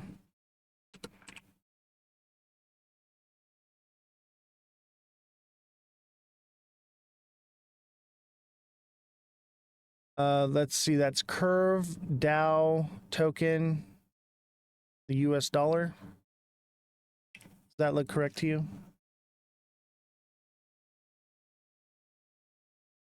Jesse, chime in when you're ready and I'll turn your mic back on.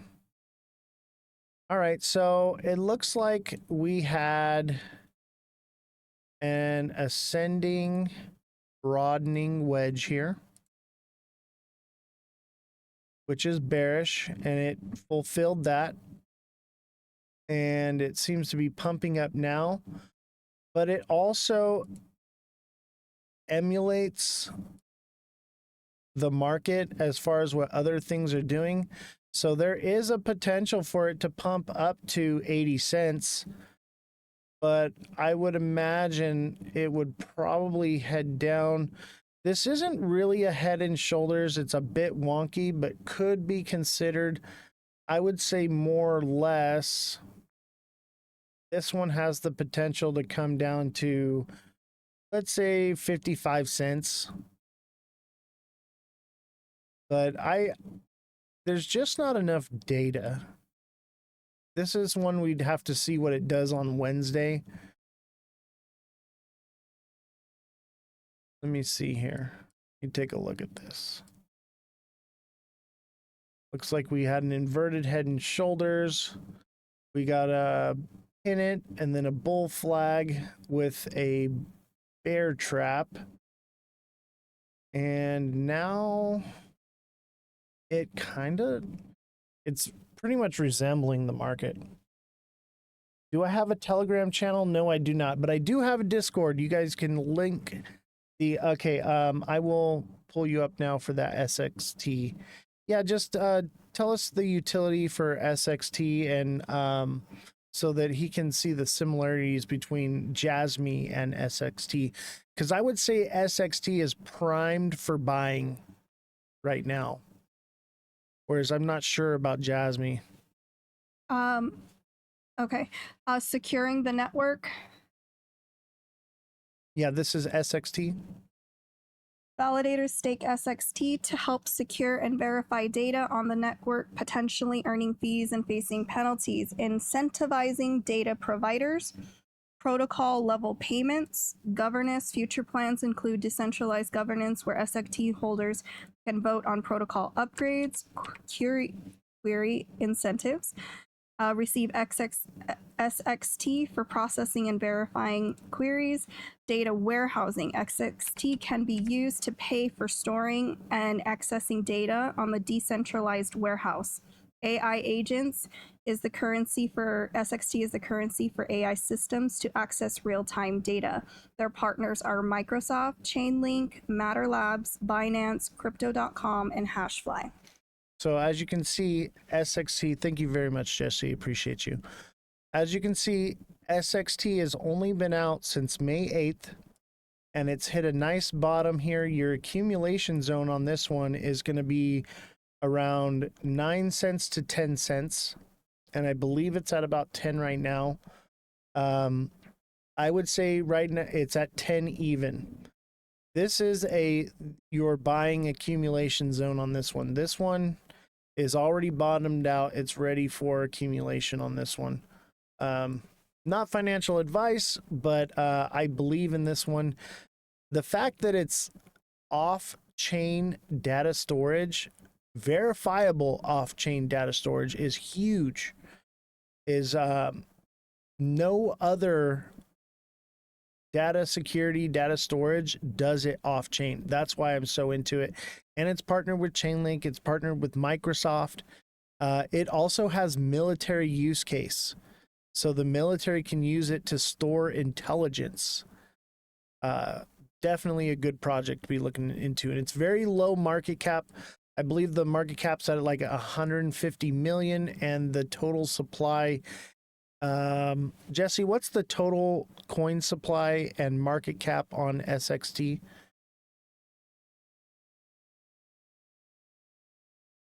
Is it actually in use? Not yet, but it's one of a kind. That's the thing, is it's one of a kind, and once all this technology is integrated, this one is ahead of the game. This is something, if it has military application, I'm interested in it. Revolution, thank you for the 22 goats. Nate, thank you for the heart me. Appreciate you. Let's get those goats flying in here, guys. Let's meet this goal. We can do it. I believe in you. But I believe this one is on the Ethereum network, but it works on multiple blockchains. It's partnered with Link. Jesse, I'm going to bring you up. Go ahead. You're on mic, Jesse. Okay, so SXT has a current market cap of around $138 million with a circulating supply of 1.4 billion tokens and a maximum supply of 5 billion tokens. Yeah, that's beautiful. I got to buy some TikTok coins, help you out here. I appreciate your information. No problem, man. I appreciate you. Nona, thank you for the goat. Appreciate you. As you all know, I am the goat. Danny Gibson, thank you for the 10 goats. Oh, well, there's a whole bunch of gifts that just flew in. Let's see. Seamont with 12 goats. Danny Gibson with a goat. Nate with 9 goats. Danny Gibson with another 10 goats. Nate with another goat. And Nona with a goat. Thank you very much. That's 56 out of 100 goats. We're getting close. CRV looks like it's probably sorry, didn't mean to get off track there, Pallet Town. I would say that CRV is probably going to head down to like that 70-cent range, and it could head and shoulders and come down further. But it just depends on what happens over the next couple days. Neo says flying goats. It looks like it's headed down though, from what I can see. And according to the moon cycle would indicate everything's going to start moving down, and you'll see meme coins do better. Do you know anything about HPSO 10I? Jesse, can you check out Danny Gibson's chat there and look into HPSO10I, I believe it is? Nona, thank you for the 2 more goats. Appreciate you. Glad to see you in here, Nona. Hope you're doing well.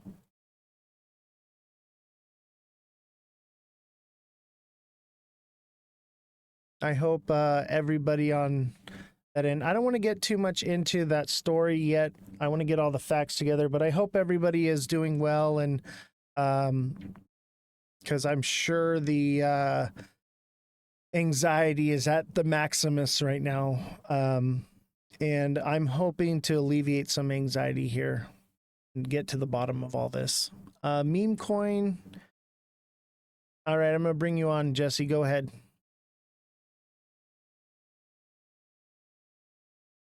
I guess it's an actual coin, and I don't know if this is what you're talking about, but it says one Harry Potter Obama Sonic something. Is that what we're talking about? Because I guess it dropped 1.44%. Danny Gibson, is that the correct coin? Harry Potter something? Oh my gosh. What can you tell us about it, Jesse? Wow. And it has use case and utility? There's nothing to tell. It's a fun coin. You know, I think I remember hearing about with this. Smart contracts. Doesn't give a lot of information. What do you have? I'm looking right now. It's supposed to be up like 25%. Let me look at it. Let me look at Danny. You crazy, bro. Oh, man. All right, what was it? It was HPS. It's not even coming up in thing here. Let me see if I can highlight it. And bear with me, bear with me. HPSO. No, OS. HPOS 10I? Yes.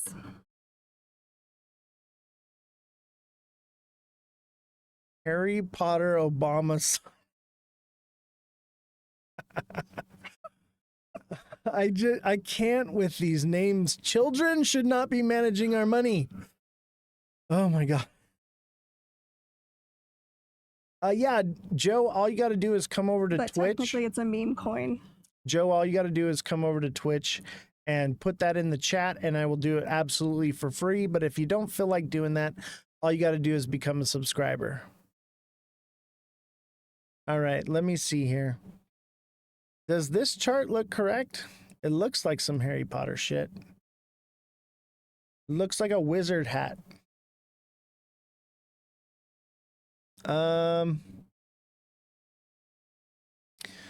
That's interesting. It's trading off cycle. So it had a head and shoulders, or excuse me, inverted head and shoulders, and then a descending channel, which led to a pump, which I believe is more than likely going to be a double top and come back down. Obviously, it's a Tuesday. We need tomorrow. Actually, we need Friday's candle, really, to tell on some of these things. Because this is a meme coin, it could pump when everything goes down. This is going to be off cycle. It's going to do the opposite of what other things do. Yeah, we love Harry Potter over here. I like Harry Potter. I used to have the robe and I had it embroidered. It said Oz on it, and I had a wand and everything. And I would go to Universal Studios and wave my wand around and pretend like I was a wizard. I know I'm a nerd.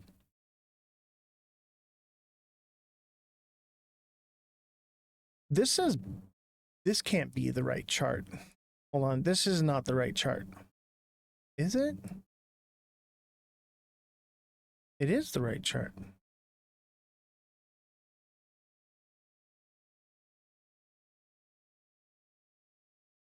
You subbed?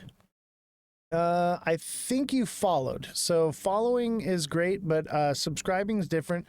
So down on the bottom here, there's a star with a little circle around it. That's the subscription button, and you click there. But TikTok may be going away, Joe Love. On June 19th, TikTok is supposed to be removed. So the idea of offering that service for free on Twitch is so that way you can find me later on if TikTok gets shut down.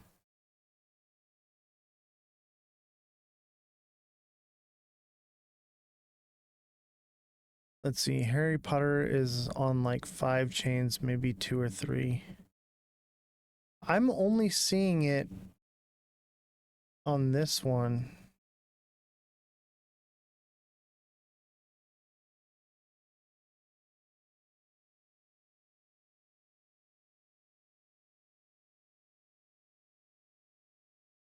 Price Bitcoin.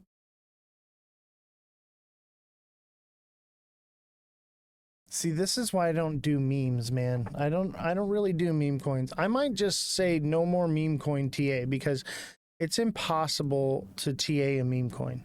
It just is. Dex Tools, thank you. I appreciate you. Joe Love, you get a free one for helping me out.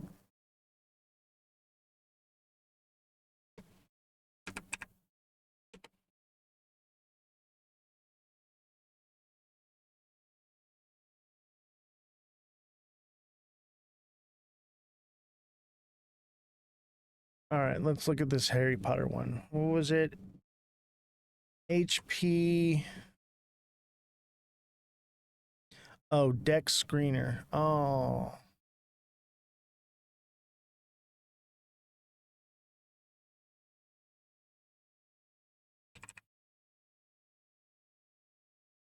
Dex Screener.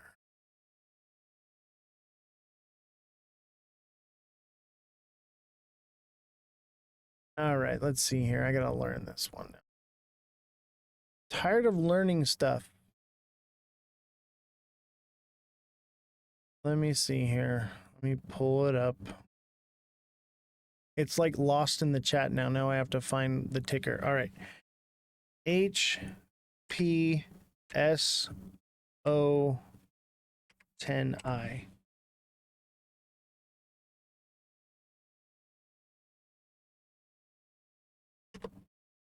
I don't see it.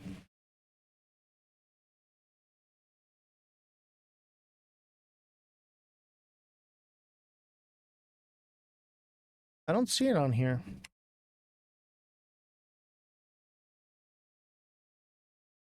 That's Danny, I don't know, man. Is that 10L or 10I? Hard to tell in the chat.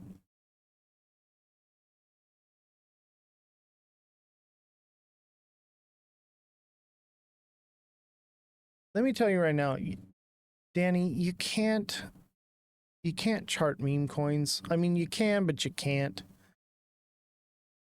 Let me see here.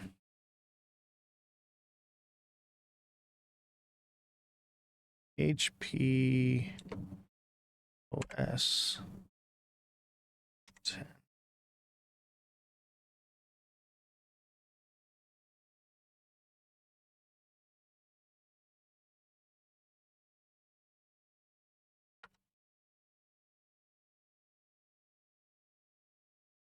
I'm going above and beyond for you, Danny, because you're a subscriber. I guess this is it. Yeah, this is it. Waste of time with meme coins, honestly. Get in, get out ASAP with meme coins. I agree. I agree. I'm gonna say this is probably gonna double top here and come down, or it's about to do something crazy, but it's just unchartable, dude. Like here's what I would do is to show you, okay? You see this right here will play out right here. So it ran up, it zigzagged, and then it dropped. So it ran up here, it zigzagged, and then it's going to drop. That's the best TA I can give you on this one, because there's not really nothing that you can really chart. But there, look at how this thing spikes, man. It spikes and it drops and it spikes and it drops. It spikes and it drops, right? Very volatile. So the fact that it dropped, I would say it's due for a spike, and it looks like each spike has gotten bigger and bigger or had some kind of median. So let's just say worst case scenario, it'll probably go up to like 18 cents, 20 cents. Best case scenario, 35 to 37, and maybe it goes higher and it'd do like 40. You know, it's just one of those things. You got a story to tell me? Send me a DM on it. I'd love to hear it. All right, we got to get into the news. We got so much news. All right, tariff impacts begin as vehicle shipping volume drops more than 70%. And that's all I give you. The volume of cars shipped in the U.S. via sea routes has plunged as a result of Donald Trump's tariffs on imported vehicles. So 70% less vehicles coming in. Let me tell you what, if you've got a used car for sale, the value just doubled. Let's see. U.S. and China meet for trade talks in London. A new round of talks aimed at resolving the trade war begin. The U.S. and China has started in central London. A senior U.S. Delegation, including Commerce Security Howard Lutnick, met Chinese representatives such as Vice Premier He Lifeng, that's a name, at Lancaster House to resolve tensions between the world's two largest economies, which is threatening global growth. Chinese exports of rare earth, which are crucial for modern technology, as well as Beijing's access to U.S. products, including computer chips, are expected to be high on the agenda. Last month, Washington and Beijing agreed a temporary truce, but each country has since accused the other of breaching the deal. The parade is a waste of money? No, we already talked about what the parade was for. Come on, TikTok seller, you know better. It's not a waste of money. It's strategy.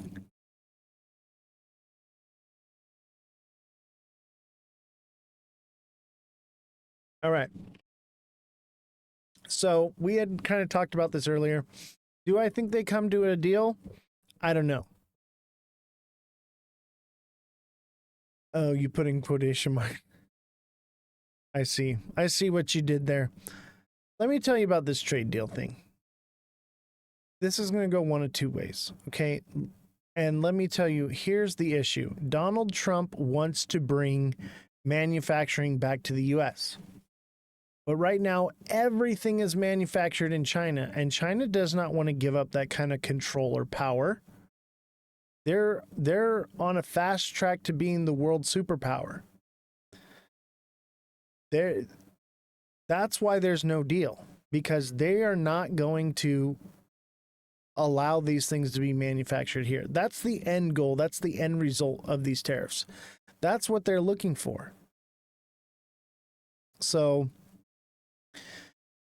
U.S. and China are probably not going to come up with a deal. Maybe they do, or they make a partial deal where they're like, okay, these certain items we have a deal on, but everything else is good to go. Otherwise, I would imagine 100% plus tariffs are coming because they can't reach a deal. That's what I would imagine. It could go either way, but I'll tell you what, right now, the end goal is to bring manufacturing back to the U.S. I doubt China's going to come up with a deal on that one anytime soon. I think more or less this is the race to the bottom. This is the way that they cripple the economies. Wall Street CEO are cycling through the 5 stages of tariff grief. Let's take a listen. Support for NPR and the following message come from SAP Concur. LaTora Jackson is the Senior Manager for Finance Projects at AtriCure, a healthcare company creating technologies that help treat atrial fibrillation. Click the play button to hear her conversation with Ryan Demray from SAP Concur and learn how SAP Concur solutions give AtriCure employees more time to give back to their community. Figuring out what's going on with the U.S. economy, you're not alone. Wall Street's top CEOs are trying to manage all the uncertainty created by President Trump's chaotic tariffs and other economic policies. They're also dealing with some strong emotions, NPR financial correspondent Maria Aspen reports. Wall Street is more and more worried about America's superpower status. Take JP Morgan Chase CEO Jamie Dimon, who runs the country's largest bank. He recently said he's worried about the power of the U.S. dollar and how other governments have historically relied on it. I always get asked this question, are we going to be the reserve currency? And no. If we are not the preeminent military and the preeminent economy in 40 years, we will not be the reserve currency. So his bottom line? We have to get our act together, and we have to do it very quickly. Dimon is in good company. The people who run the country's banks wield a vast amount of power over our financial system. They're usually first to see what's happening in our economy. And these top executives have spent most of this spring going through the 5 stages of tariffs grief. Smash that starting like button. With denial. They are not thinking so much about tariffs. Double tap. They are thinking about deregulation. They are thinking about lower taxes. That was Conference Board senior economist Stephanie Guichard speaking in March. CEO confidence had just soared to a 3-year high. But fast forward to late last month, and CEO confidence has plummeted in its worst drop in half a century. Now Wall Street seems to have moved on to anger and depression. I really thought we were looking at 4 years of just tremendous growth and tremendous American economic vitality. That's Ken Griffin, the billionaire investor and Republican megadonor, speaking at a Forbes conference last week. His feelings reflect a lot of the emotional roller coaster that Wall Street, and, well, all of us, are on when it comes to figuring out what's going to happen to the U.S. economy. But big company CEOs tend to have more power than most of us, and now they're calling for more bargaining, especially with China. At the recent Reagan National Economic Forum, Dimon warned the United States against continuing to escalate its trade war with one of its largest trading partners. I would engage with China. I just got back from China last week. They're not scared, folks. Meanwhile, some of Wall Street's top economists are warning that we all might need to practice acceptance of an economic downturn, that is. Goldman Sachs chief economist Jan Hatzius is currently predicting that the U.S. has a 35% chance of falling into a recession in the next year. That's come down from April, after Trump unveiled most of his tariffs. But as Hatzius said at a recent Goldman conference, 35 is still a sizable number. And I think a lot of it is around the fact that the president loves tariffs. It's not just the tariffs, of course. The surging national deficit, the president's proposed budget, and recent economic data have also worried investors, consumers, small businesses, and big business leaders. So if there's a silver lining to all of this tariffs grief, it's that Wall Street CEOs seem increasingly willing to speak out about it. Here's Katie Koch, chief executive of the bond trading giant TCW, at a recent conference. There's this narrative that we need to embark on these policies because somehow we were losing. She pointed out that Americans have reaped a lot of benefits from our country's global economic superpower status. We've done a lot of winning already, and we do have a lot to lose. And if that happens, Wall Street and the rest of the country will be starting the grieving process all over again. Maria Aspen, NPR News. Live from NPR News in Washington, I'm... All right, so, yeah. Yeah, because Biden thinks Biden. I mean, there's issues with the Biden administration. They did not hold China to the rules and tariffs that were in place for China. So there is some fault on both administrations. But we're kind of stuck in it right now. We're stuck in it, and I think that this is going to be some growing pains. So if you think we're going to the moon, you know, maybe think again. Me Cheeky, what's going on, buddy? Glad to see you. Haven't seen you in the live for a while. By the way, everybody, make sure you're on Twitch because we will be having a Twitch exclusive at the end of the live. Nona, thank you for the 3 goats, the lightning bolt, and the you're awesome. I appreciate you so much. You're incredible. So make sure you guys get signed up because we will be going over to Twitch for a Twitch exclusive where we're going to talk about some things that we can't say here on TikTok. So make sure you come on over there. That's Oz the Crypto Goat, all lowercases, no spaces. And don't forget to smash that like button, subscribe to the channel, share the show with your friends. Send in those goats, guys. We got to get this goal met here. We got 59 out of 100 goats. Let's get those goats rolling in. And if you haven't sent a heart me yet, make sure you send a heart me to help the show. That's going to help us out dramatically. World Bank predicts the worst decade for global growth since the 60s. Okay, the global economy will see the slowest decade for global growth since 1960 as the effect of Donald Trump's tariffs are felt. The World Bank has predicted nearly 2/3 of the country in the world have had their growth forecasts cut from the bank's last set of predictions 6 months ago. The bank predicts global growth of 2.3% in 2025, which is 0.4% lower than was forecasted in January. And for 2027, it predicts growth of 2.6%. Japan and Europe and the U.S. were among those downgraded in the bank's twice-yearly report. So, yeah, this is not good. This is not good. Is it for certain that those numbers will be in 2027? No, we don't know that. It's a bit speculative, but growth is down, and that's across the entire globe, okay? The entire world is seeing a decline in growth. And, you know, this is a global market that we're in, and this is not good. The lack of growth shows a lack of financial buying power, extra funds and resources to invest. Like, these are bad things for the economy, in at least for now. But I think maybe this turns around, but I don't know. I don't see anything good coming from this. What I see is a hot war. Bakersfield's looking good compared to downtown LA. Oh, I know. We're going to talk about that, but that's going to be on the Twitch exclusive because we're going to cover some things.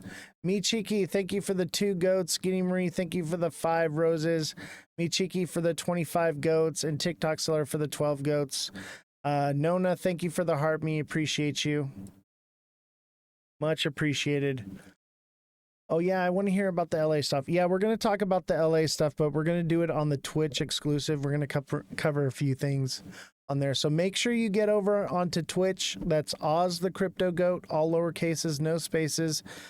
TikTok Seller's got it pinned there in the live.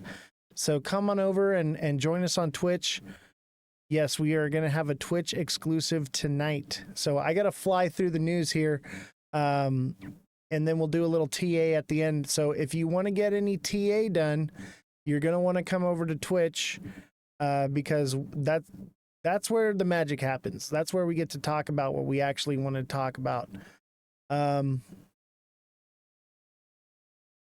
Let's see. So, New York Fed, consumers expect inflation to slow. I'm not going to read this whole article, but for some reason, the sentiment of people is that inflation is going down and that they're going to be lowering rates soon. I just don't see it. What time? Probably at about 8 o'clock. You got about 45 minutes. I just don't see... I don't see it happening. Maybe in November-ish, sometime around that time we could see a rate cut. But honestly, I'm leaning towards we could get a rate increase at some point. Inflation is not down. Unemployment numbers are fine. There's no indication whatsoever that rates are going to come down. And when I feel like that has changed, I'll be the first one to admit it. I'm wrong. But nothing is indicating that that's what's going to happen.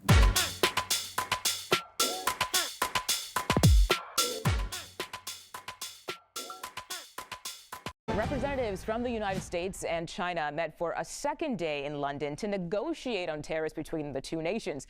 A reminder, U.S. tariffs on goods from China currently stand at 30%, while Chinese tariffs on U.S. goods are currently 10%. And while the two sides haven't made any official announcements, U.S. Commerce Secretary Howard Lutnick told reporters that talks are going well and the two sides are spending lots of time together. Here to talk more about those negotiations and much more is CBS News Money Watch correspondent Kelly O'Grady. Kelly, good to see you today. What can you tell us about how these talks are going so far?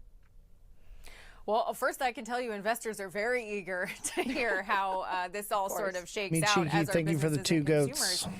But this is the thing. I mean, this is why you're seeing the market tepidly optimistic, but pretty much flat today, is we don't have any concrete resolution. We don't have any sort of concrete data about what both sides are talking about inside those rooms. And, we do expect these to last over the week. And so, yes, it is a very good sign that both sides are talking. And that is a lot of investors are taking heart from that.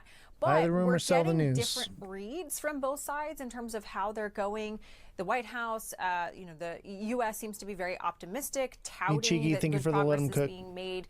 The Chinese, however, are not sharing that same optimism, kind of being mum about what's going on in the room. That being said, it could be a negotiation tactic. You don't want to share what you're holding in terms of cards in any good negotiation. But specifically, I think investors, if there is something good or bad that comes out of it that is very concrete, that is when you're going to see the market react in a big way, Mugo. Okay. So I also want to ask you about this because while the U.S. and China, they're obviously still negotiating, a report from the World Bank released this morning is showing how these trade wars are affecting the entire global economy. So what is in this report? So as many reports have come out of late, the World Bank is expecting global economic growth to be less than expected. Where's that speech at? And one of the big reasons why is all of this uncertainty when it comes to trade policy and less trade going on between a lot of these nations, especially China and the U.S. Thank you, the biggest economies in the world. They're expecting global growth to only be 2.3% in 2025. That is down from earlier estimates. And I want to share a little bit of sound that was shared about this report, if we can play it. Developing economies are facing a triple threat: high debt, sluggish trade, and mounting uncertainty. This year, 60% of these economies are going to see weaker growth. From the past. We are expecting growth to be around 3.8% this year, inching up. The world was on edge as fascism spread its hate and destruction through Europe. On that day, California Governor Colbert Olson delivered an inaugural address to raise the... All right, we're going to watch this later on the TikTok, or on the Twitch side. Thank you for all the gifts, Me Cheeky. Thank you for the Let Him Cook and the rose. Much appreciated. And don't forget, send a heart me, guys. Send a heart me. Let's finish this report here. 3.9% over the next 2 years. These growth rates are well below the pace necessary to meet development goals. Now, that was the deputy chief economist of the World Bank sharing a little bit about that report and kind of what we're expecting over the next couple of years. I don't want you to panic, Mugo, though, because just because these analysts come out with these reports, we have seen how quickly those estimates have changed. They could certainly always change back, and it doesn't mean that they're right. These are just estimates at this point. That's true. No panic from me, I promise. So on the domestic front, we've got a new consumer price index report that is actually going to come out tomorrow. What are you expecting from that report?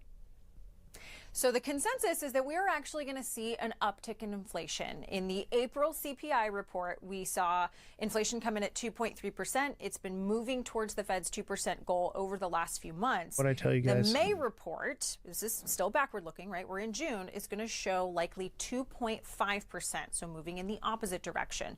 And the big driver is that we are expecting now to see some of these price increases from tariffs. Smash that like button, guys. Start hitting the like button. Everybody all together. Show up in that data. Or So 25K, let's get those numbers up. We need to get to 50, areas show 50K. increases versus decreases. But this is going to be a big input as the Fed meets next week and decides what they're going to do about interest rates. All right, Kelly O'Grady, I know we'll be talking to you all day tomorrow, so thank you for your time and for tomorrow. We appreciate it. The fitness industry doesn't want women What did I tell you? They're expecting an uptick in inflation. So I do not see anything indicating that prices are going to become, excuse me, gosh, I just had a brain fart. No indication that rates are going to be coming down. Okay, I think we're to the TikTok, the Twitch exclusive. We'll cover the world news as far as the war goes, and then we're going to be moving over to Twitch. That's Oz the Crypto Goat, all lowercases, no spaces. So if you want to catch the second half of the show, you got to come over to Twitch. We're going to be talking about some spicy things. Ukraine-Russia war latest. Putin's forces launch 5-hour drone assault on Kiev in one of the largest attacks. The conflict's largest attacks. Let's watch this little video here.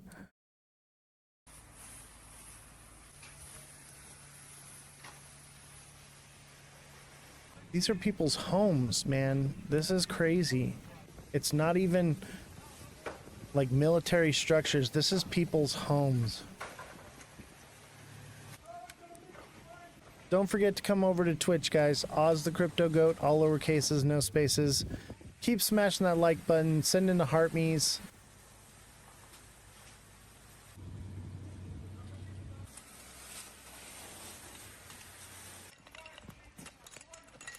Keep hitting that like button, guys. Don't forget to come over to Twitch, sign up. Don't miss out on the second half of the show. Hopefully Guinea Marie doesn't miss it.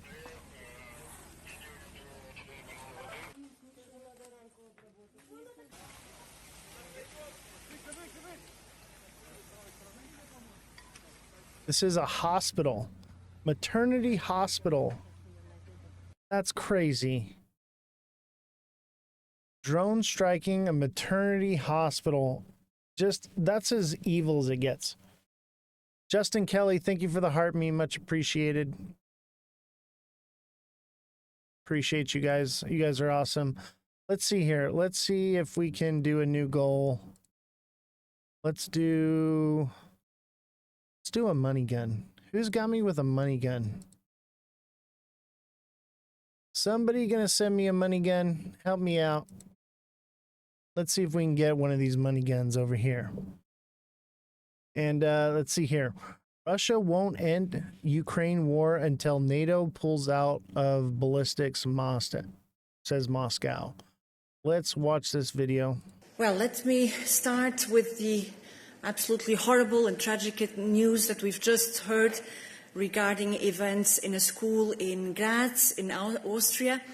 We would like to offer our deepest condolences to the families of the victims and the entire city of Graz, and and we stand together in mourning and while we seek clarity in the wake of this horrible event in a school. That's awful, awful, awful stuff, man. In this video, we're going to be evil, evil stuff. I don't see any need for this war. It is just god awful. Let's take a look at XRP real quick before we jump over and do our Twitch exclusive. Could this be a bull flag forming right here? Could it be?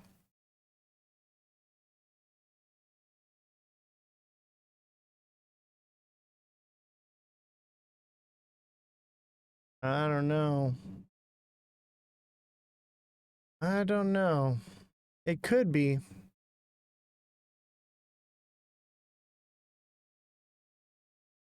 I mean, it is.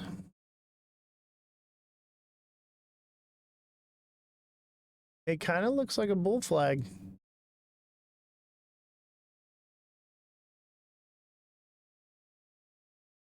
What do you guys think, chat? Back? What do you mean, back? One day? This is the 1 hour right now.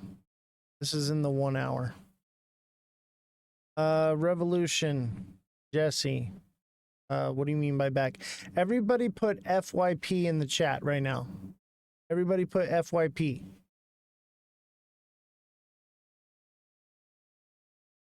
Simon, thank you for the money gun. Appreciate you.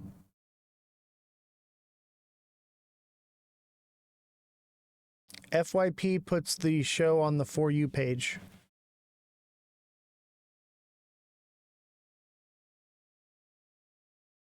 Shouldn't it taper off though? No, that would be a bull pennant.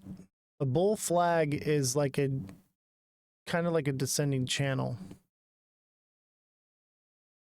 I said I was leaving for 10 minutes. My governor made a very heartfelt speech. I'm tearing up. We're going to watch we're going to watch it. Thank you everybody for posting the FYPs. Don't forget to smash that like button, subscribe to the channel, share the show with your friends. And remember, subscribers, you can get one-on-one direct messaging with me. As a deluxe subscriber, you get one-on-one coaching where I can teach you and facilitate with not just technical analysis, but making smart money trades, making better life choices. We can just talk, man. If you just need somebody to talk to, a lot of you come on here and you just tell me your life stories, and it's very heartwarming to hear from all of you.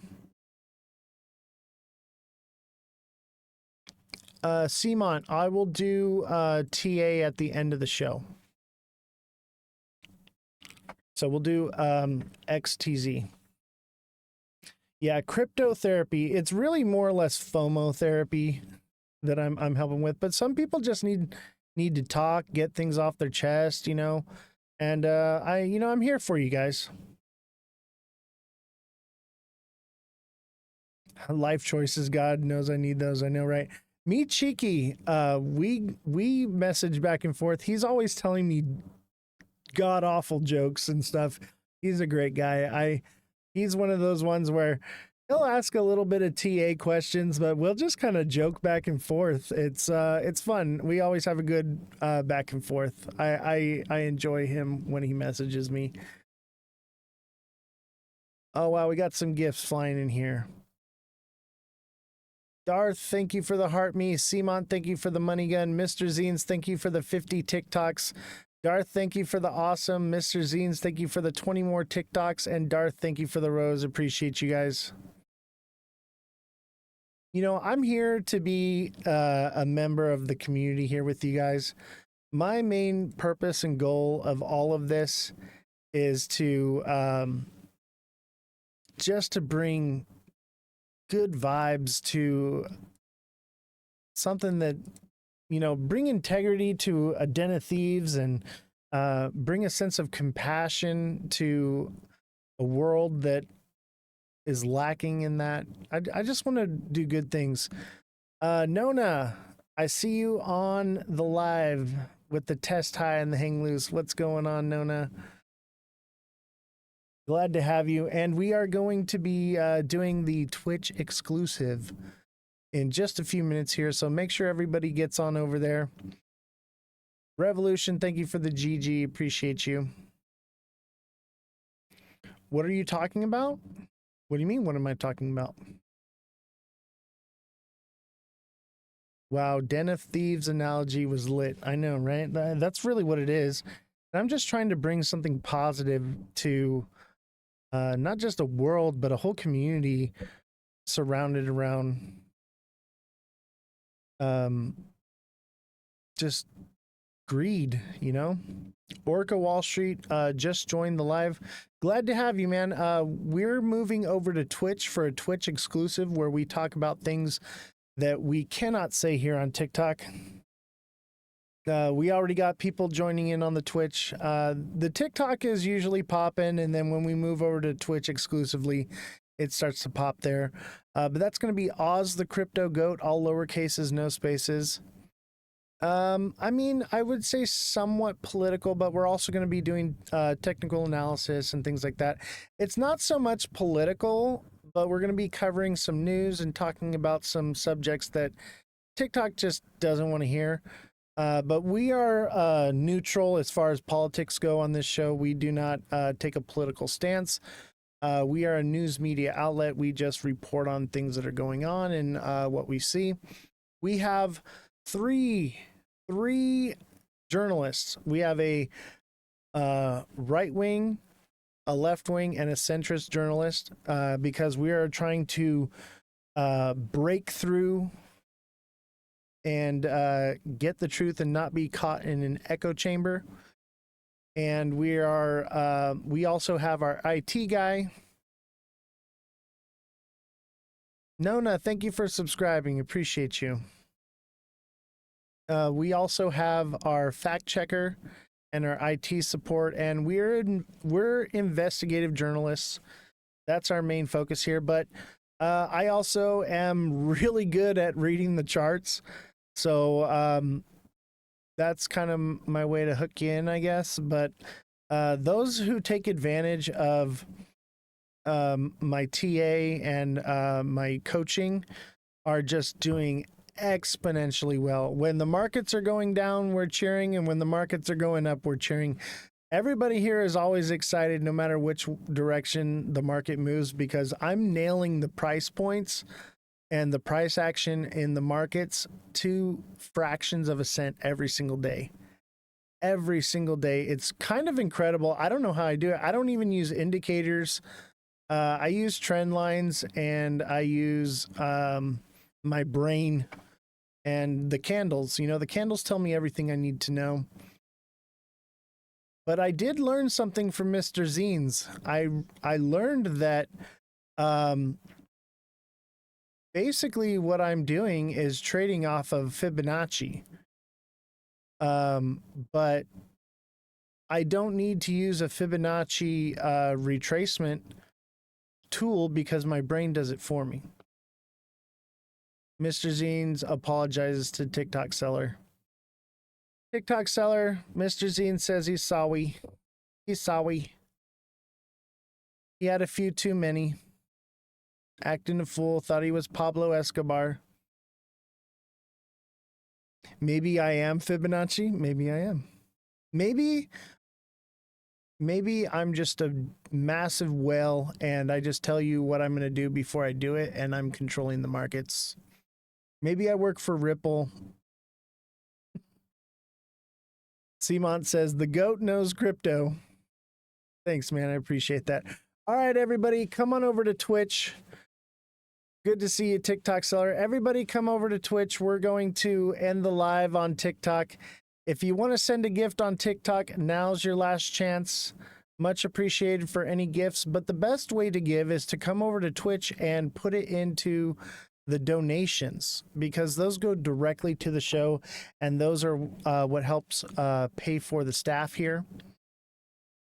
TikTok seller, thank you for gifting 6 subs. Wow. TikTok sellers giving out subscriptions like candy, so you guys better get over to Twitch and get your free subscription. Thank you so much, TikTok seller. I appreciate you.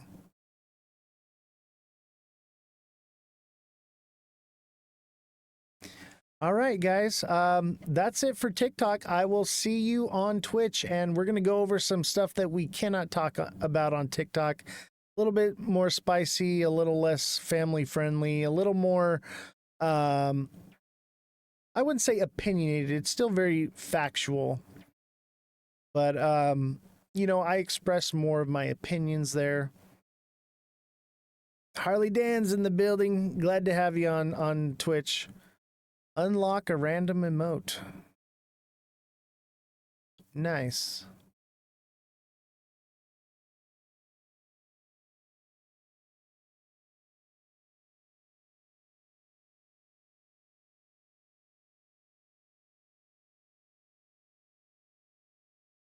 I don't know how to do this yet.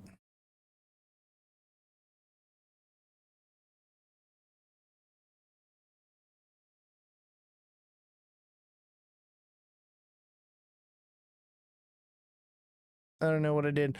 All right, everybody on TikTok, I'll see you on Twitch. That's Oz the Crypto Goat, all lower cases, no spaces.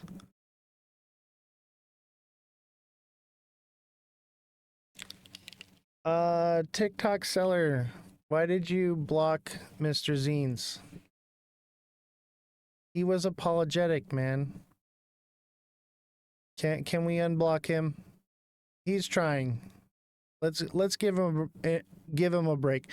I try to be forgiving, and you know, obviously you don't have to forgive him, but let's allow him to at least speak. Just because we don't agree with somebody or somebody does something wrong doesn't mean we have to ostracize them. Everyone makes mistakes. It's very important that we don't create echo chambers by removing people, even our adversaries. You know, we want to question, oh, what he said was rude and insulting. Okay. If that's the case, then we don't want him there. I didn't see what he had posted. Got you. You do not get to guilt people. I'm not guilting anybody. I'm saying this from a very solid place. It's okay to set boundaries with people who are absolutely unacceptable, and it's despicable. When someone shows you who they are, believe them. I didn't see what he had posted. It doesn't matter. You do not get to I understand. I didn't realize he was being disrespectful again, so my apologies to the chat here. His chance. Yeah, I understand. I did not realize that had happened. Yeah, he's been here and there. So if you know what, I'm gonna trust TikTok. So I didn't see the chat where he had said that. So my apologies for not trusting in you. It is what it is. All right, I'll see you guys on Twitch. That's Oz the Crypto Goat, all lower cases, no spaces, and TikTok seller. I apologize for questioning you.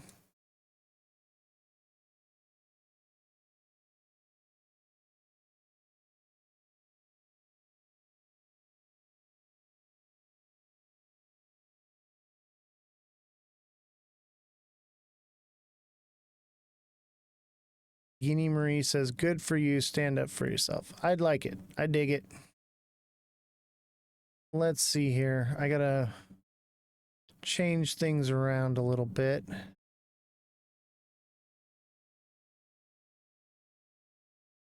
How's everybody doing? How we doing, chat? For some reason, I can't see anybody's chats right now. I don't know what's going on.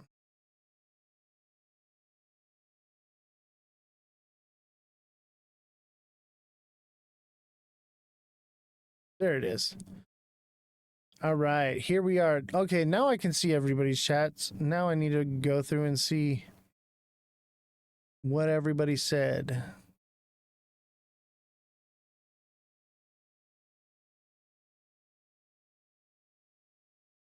Michiki says, had a 2-month anniversary.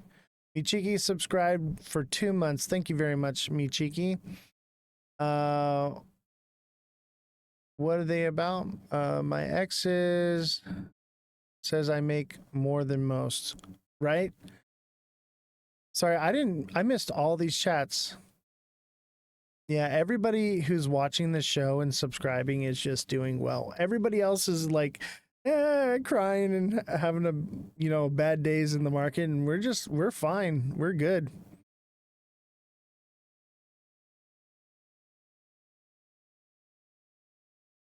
TikTok seller says my state's doing nothing per usual. Nona says new to Twitch, trying to figure this out. So Twitch, you write little chats, and then also there's like a little diamond down on the bottom, and those are called bits. It looks like the Ethereum symbol, and that's how you can send gifts just like on TikTok. This is Trump starting it, right? TikTok seller says best platform. Let's see, Michiki gifted a sub. Thank you, Michiki, for gifting a sub. Appreciate you. All right. Welcome, everybody. We are on the Twitch side where we can say butt liquor without getting banned. We got hit with guidelines today for unoriginal content, and we didn't even do anything that was unoriginal. Kick is awesome too. I know I've been looking into Kick, maybe Pump Fun. We'll probably look at some other options. Once TikTok's gone, that'll be more viable, but we're going to try to grow Twitch for now and see what happens.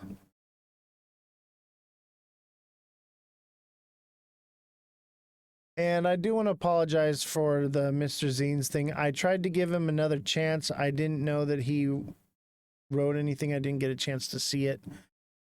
So my apologies on that one.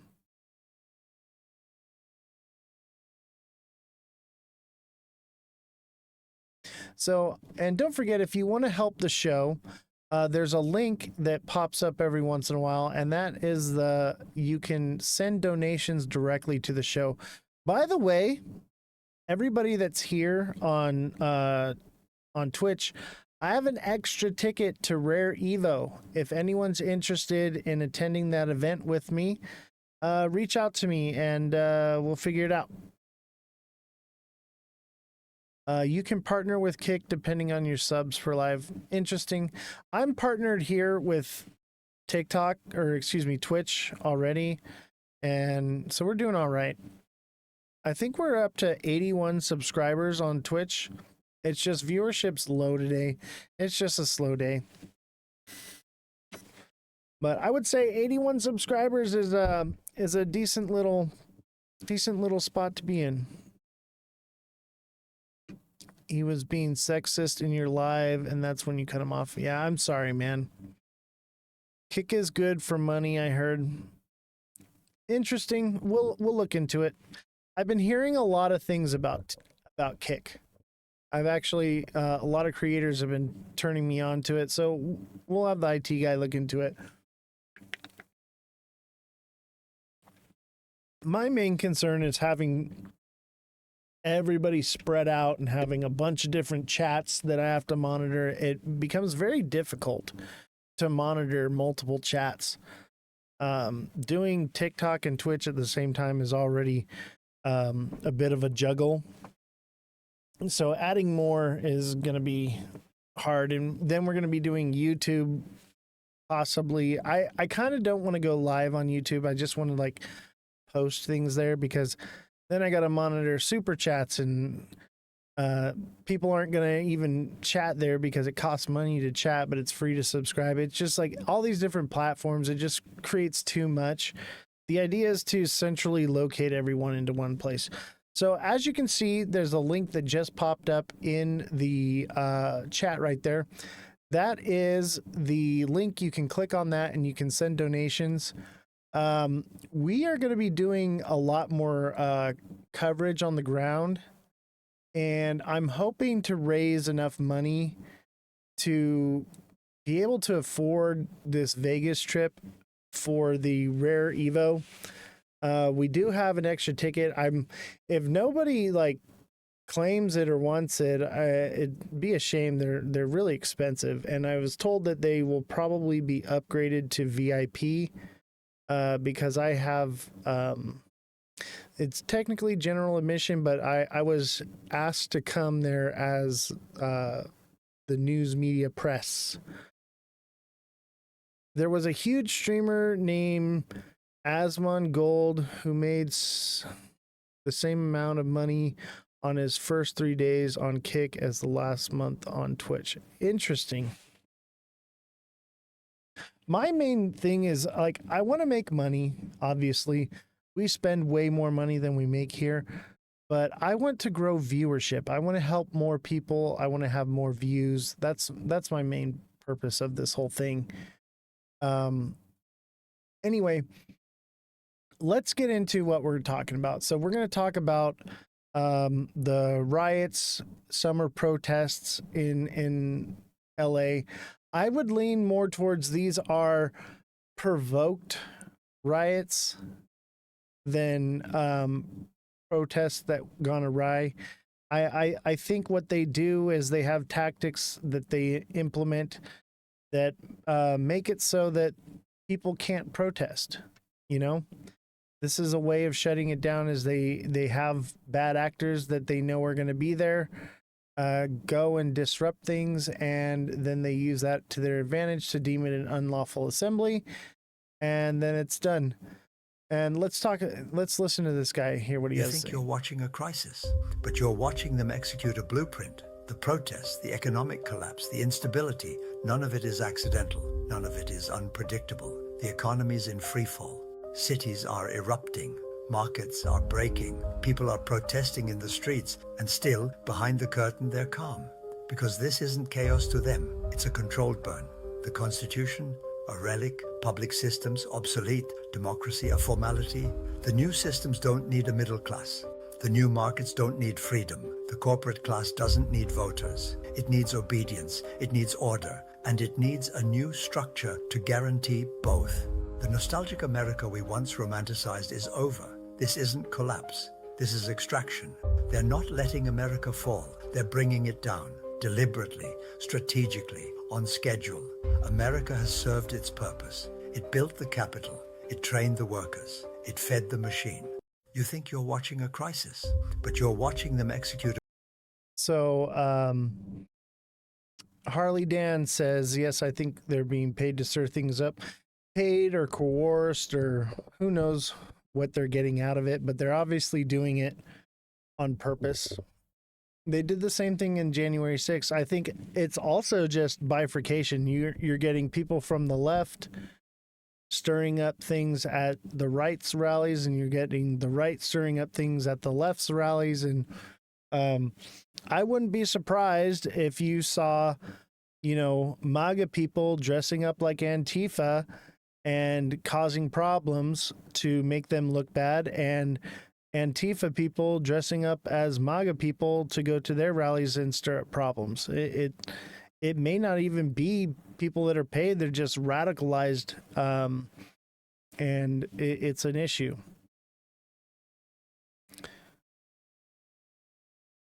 Yeah, he threatened people to not protest. I mean, he said a lot of things, that's for sure.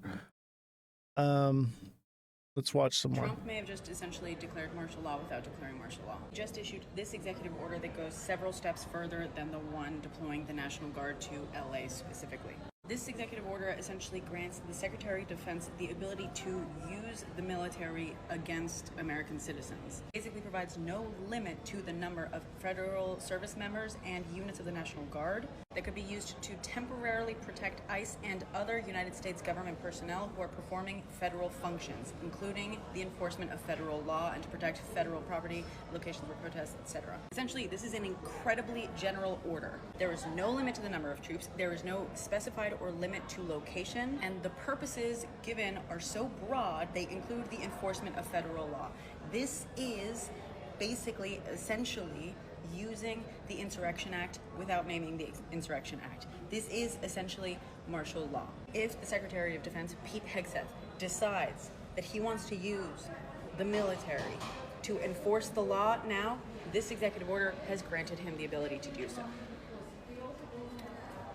Here we are. Trump may have just essentially... So, yeah. This is like she said, martial law without being martial law, and that's what they're headed for, I believe. This is what they want. They want martial law. They want all these things to be implemented because that gets them control. That means that the feds can come into, and Trump can come into California and take control and override the governor, what he has to say. It's a lot of bad stuff happening right now. On California, are you prepared to invoke the Insurrection Act? Depends on whether or not there's an insurrection. You have violent people, and we're not going to let them get away with it. We're going to have troops everywhere. We're not going to let this happen to our country. We're not going to let our country be torn apart like it was under Biden and his auto pen. What is the bar for sending Marines to the bar is what I think it is. I mean, if we see danger to our country and to our citizens, we'll be very, very strong in terms of law and order. It's about law and order. When they spit at people, you know, they spit. That's their new thing. They spit, and worse, you know what they throw at them, right? And when that happens, I have a little statement. They say, they spit, we hit. And I told them, nobody's going to spit on our police officers. Nobody's going to spit on our military, which they do as a common thing. They get up to them this far away, and then they start spitting in their face. That happens, they get hit very hard. On California, are you prepared to... All right, let's see here. Let's watch. Hey, this everybody, one. it's Katie Fang. Apologies for doing this from a hotel room, but as many of you know, I am out of town, but I thought what's going on in LA is way too important not to cover at the Katie Fang News Channel. So I wanted to jump on and do a quick video. As many of you know, there have been protests that have now involved the implication of not only local law enforcement, but Donald Trump having sent the National Guard. At least 2,000 troops have been deployed by way of presidential proclamation to the city of LA. And I wanted to bring you the latest on what's going on. And I also wanted to do a little bit of a deeper dive on the law, because it's really important for us to understand the legal implications of what's happening with the National Guard having been deployed. But the latest so far, as of the time of me doing this video, is the following. Law enforcement and riot gear, again, local and state law enforcement have deployed tear gas and flash bangs to disperse crowds of protesters in downtown LA and the city of Paramount over the last 2 days. We've now received confirmation from U.S. Northern Command.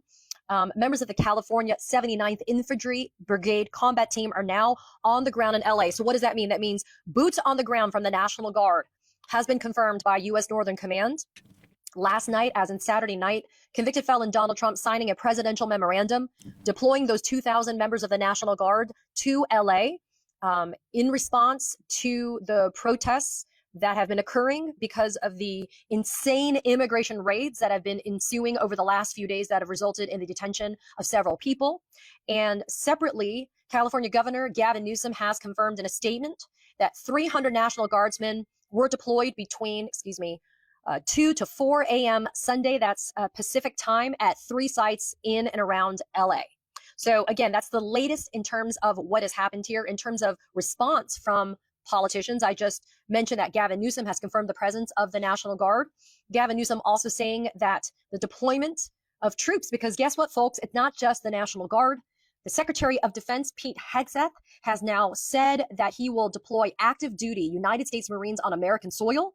In California, Newsom saying that the deployment of U.S. troops would be purposefully inflammatory and would escalate tensions. Newsom wrote on X, quote, "The Secretary of Defense is now threatening to deploy active duty Marines on American soil against its own citizens. This is deranged behavior." Congresswoman Nanette Barragan has Paramount City in her constituency, and according to media reports, she has been told that immigration, customs, and enforcement officers will be present for at least 30 days. So people, this is not just immigration raids that happened over a short period of time. It's going to be for at least 30 days of enforcement, according to Congresswoman Barragan. And she is saying that the presence of National Guardsmen is just going to escalate the situation. Quote, We haven't asked for the help. We don't need the help. This is Trump escalating it, causing tensions to rise. It's only going to make things worse in a situation where people are already angry over immigration enforcement. Hey, everybody, it's Katie Fang. Apologies for. All right, so Jesse, you said you sent it to me. I don't see it in my inbox yet. Maybe it hasn't sent. Maybe try resending it.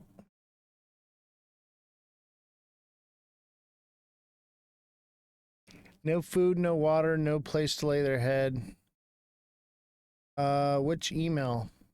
I'm assuming my personal email, not the Crypto Goat one.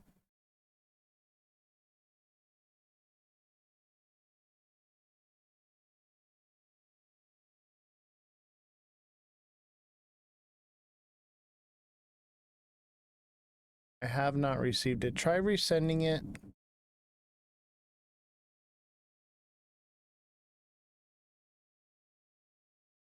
And we'll move on until that shows up. The police set their own car on fire. I saw that. I saw that. That's why I'm saying, like, you know, I think they do it. They're part of the instigators. Okay, I found the video. I got the video here. I just think it's amazing. We're going to have a fantastic June 14th parade, Flag Day. It's going to be an amazing day. We have tanks, we have planes, we have all sorts of things. And I think it's going to be great. We're going to celebrate our country for a change. You know, recently, as you know, with World War II, the victory of World War II, I called up France and they were celebrating the victory. Well, we helped them a lot, as you know. I don't have to get into that. But I called up other countries. They were all celebrating the victory. We're the only country that didn't celebrate the victory. And we're the one that won the war. Okay, if it wasn't for us, that war, you would be speaking German right now, okay? We won the war. And you might be speaking Japanese, too. I mean, you might be speaking a combination of both. We won the war, and we're the only country that didn't celebrate it. And we're going to be celebrating big on Saturday. We're going to have a lot of, and if there's any protester that wants to come out, they will be met with very big force. By the way, for those people that want to protest, they're going to be met with very big force. And I haven't even heard about a protest, but, you know, this is people that hate our country. But they will be met with very heavy force.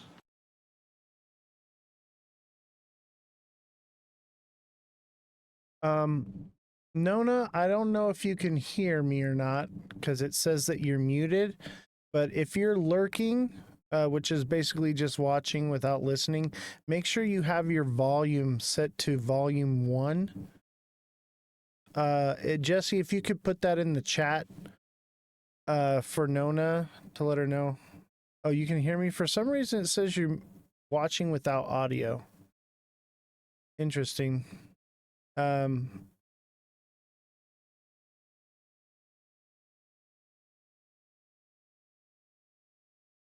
But yeah, if you are lurking, make sure you have your volume set to 1.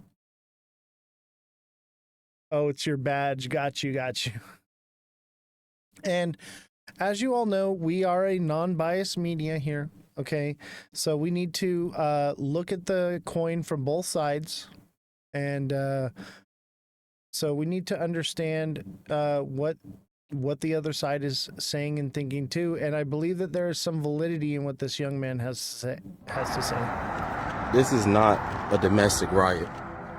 Yeah, of course you got the leftists out there, you know, you got so-called Americans out there that's rioting and stuff, but come on. At some point in time, y'all gotta stop with this political correctness and pretty words and call it what it is. This is an insurrection, pure point blank, and all it was waiting for was a spark. And ICE, federal forces coming out there and actually executing our constitutional law was a spark they needed. Brothers and sisters, when we look across the ocean, right, and we look into Europe, and we see how many of those foreigners have went to Europe and they're rioting over there. They're protesting, they're doing all this, right? And I've seen so many Americans say that would never happen here. Yet it is. It is happening here. And we have to do something about it. At some point in time, we got to call it what it is. We've been invaded, And now the invaders are attacking us simply because now we're kicking them out. The cartel was declared a terrorist organization. You got many of these gangs like MS-13 and etc. where members are being picked up and sit back. Y'all really think that these people are going to go to El Salvador? Y'all think that they want to be sent back, knowing that a lot of them are going to go right back to a prison or something? Hell no. They're going to fight with everything they have, especially because the left are emboldening them. What we're seeing right now is the early stages of their revolution. This is their revolution. We need to be unbiased. And the only way this is going to stop is if the federal government buckles. And you have to understand something. If the federal government buckles on this, they stop enforcing deportations because of this, that will show you that the foreigners have won. That will show you that the left has won. That will show you that the republic now is officially dead. When constitutional law is no longer upheld because mob rule, we've lost everything. Didn't your founding fathers tell us that democracy always leads to tyranny? It is nothing but the rule of the mob. And this is what we're seeing right now. The rule of the mob is over here dictating constitutional law, dictating how we run our republic. The mob. We have to wake up, we have to smell the coffee, man. At the end of the day, things are not going to get better. They're going to get worse, way worse.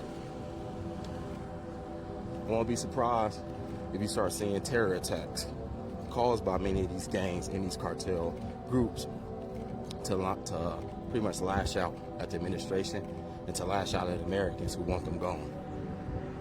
If y'all look at those videos of what's going on in LA, wow. Like, it is wow. I mean, they're actively trying to lure ICE agents into traps, like ambush tactics. You have gangs out there in full force. You have cartel out there supporting it. Like, this is about to blow over into the worst possible outcome. And the left, they made this happen. Y'all have to understand, remember back when Trump had declared the cartel a terrorist organization. We literally had so many leftists sitting here glazing the cartel, supporting the cartel, simply because they don't like Trump. These people are so dangerous, so deranged, that they will give our nation to the hands of literal human traffickers and murderers simply because, hey, we both share the same enemy. You guys don't like Trump and he's doing this to you. We don't like him, so let's work together and we're gonna burn this bitch down. And that's exactly what's happening. It is extremely organized out there. It is way more organized, man, than plenty of the previous protests that we've had in the past. This is organized. The way, like, this isn't just random people leaving their houses and showing up. No, this is organized. This is calculated. You have gangs in there. And again, you talking about a lot of these groups who have weapons, who have firearms, things like that, drones. A lot of drones flying around the city. That's not law enforcement. You know, we gotta wake up. We being attacked. California, man. Get ready. And look, once some shit really pop off, and media start putting us all in the news, remember y'all, this not no red flag. Do not let them lie to y'all. Do not let them deceive y'all. Try to tell y'all it's not a red flag. It's not. We know it's not a red flag because the media and them are going to try to protect the image of these illegals. They're going to try to protect the image of the cartels. Just like you had the media trying to sympathize with them last time. They're going to protect the image of these gangs and stuff. That's what they're doing right now. So once the first bodies start being announced, once terror attacks are happening, remember y'all, you cannot trust the left. You can't trust the right either, but the right problem is coming from their party. They party as a whole, but the left is not even just their party, it's the people. The people are out here in the streets supporting gangs, supporting cartels, supporting this. And remember, these people don't really feel for them. They doing this because this is a spark. For example, the whole thing with George Floyd, that was a spark back then. An excuse to go out and do the things that they did. They need a rallying call.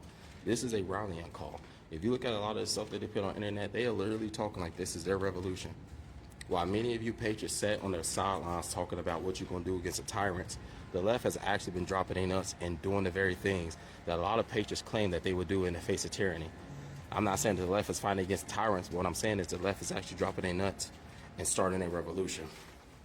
This ain't no fucking riot. These ain't protests. This is a revolution that could very well end into a civil war. State troops have already been federalized and deployed, and that hasn't eased anything. Tensions are getting hotter and hotter. Just be prepared. Civil War. Civil War, I have to admit that that's kind of where we're at. So TikTok seller says, is this just LA? I'm shocked, haven't heard any horror stories from other cities. I'm sure there are, but LA is getting the main focus. But if you're interested in knowing where this stuff is going on, this is scheduled for June 14th. This is at nokings.org. This is how organized they are. They have a website that says they defied our courts, deported Americans, disassembled people off the streets, attacked our civil rights, and smashed our services. The corruption has gone too far. No thrones, no crowns, no kings. And this is nokings.org. And this is a map of every protest that has been organized so far for June 14th. I'm tempted to go and report on the ground in LA on this one. Can I link it? Let me see. I think I can just copy it here. And put it in the chat. There's the link right there. Yeah, nationwide. I'm tempted to go and report down in LA on the 14th. But it's also Father's Day, so I want to spend some time with the kids. I'm also trying to get ready for this trip to Vegas in the next month or so. So we'll see. I don't know, but look at that map. Look at it. Everywhere. Every major city is going to have a massive protest in the United States. So buckle up, people. It's about to get real. It's about to get real.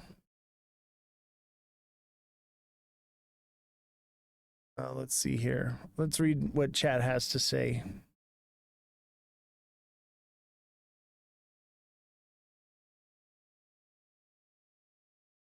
Our founding fathers did that exactly, and that's what he highlighted in the videos, that our founding fathers did the same thing.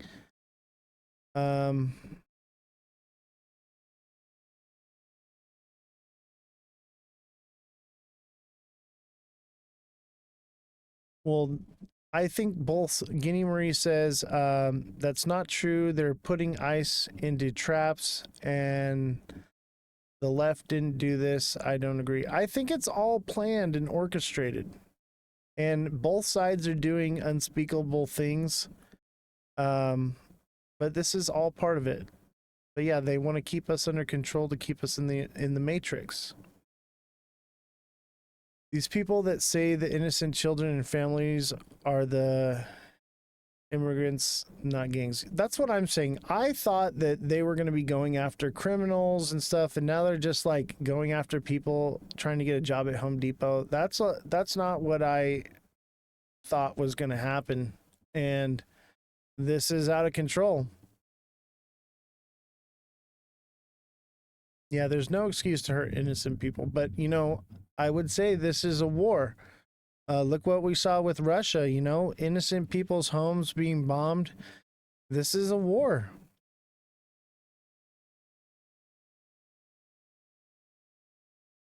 The left always does the opposite of what they say.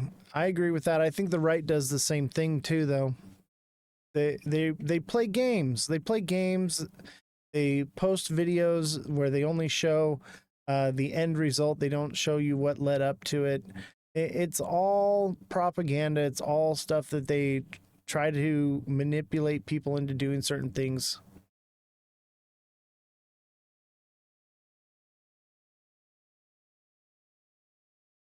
A 4-year-old is not a criminal, they're a child. I agree with that. I agree with that. Yes, it's all on the 14th. Why aren't you talking about the Trump birthday parade? Because we kind of already covered it.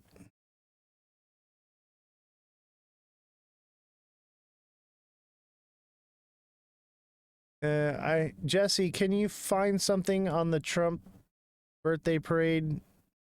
Mind you, today's show I was a little bit behind.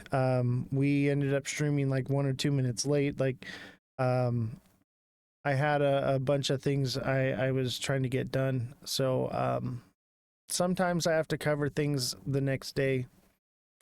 All right, Jesse, I'm going to mic you right now. You're on the air, Jesse.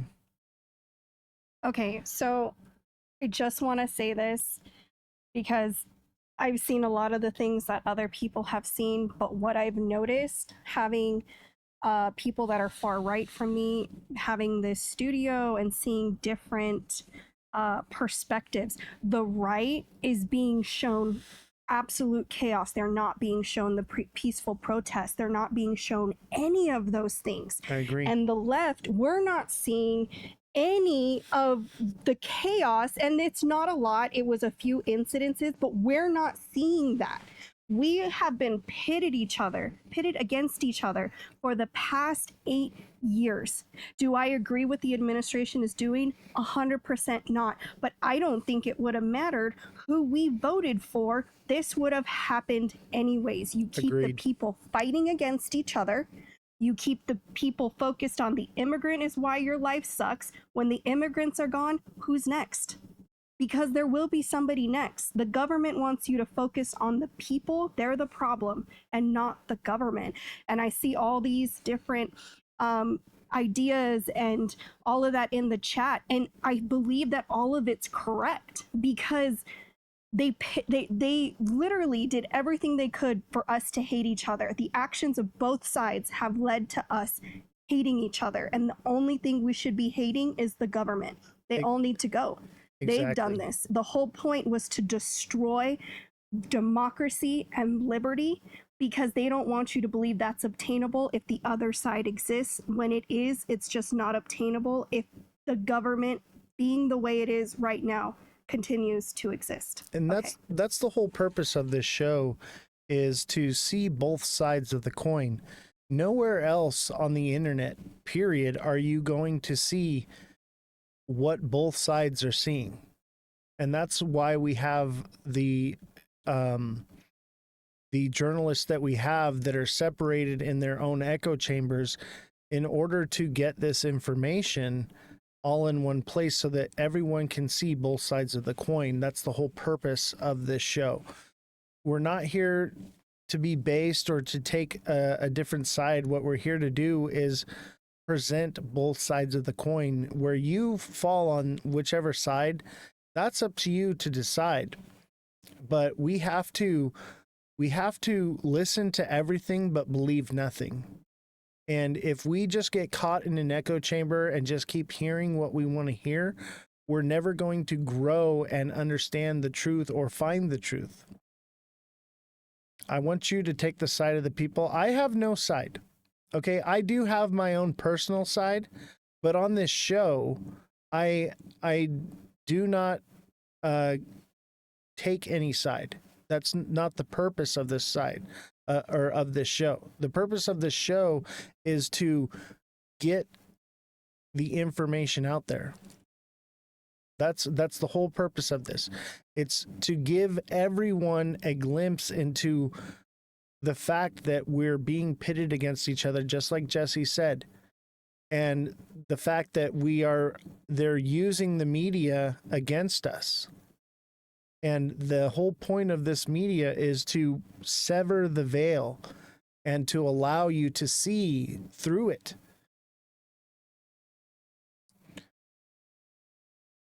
How can you say that? Isn't that the purpose of life, to stand up for the underdog, to love our neighbor? Yes, I understand that, but that's me personally as an individual.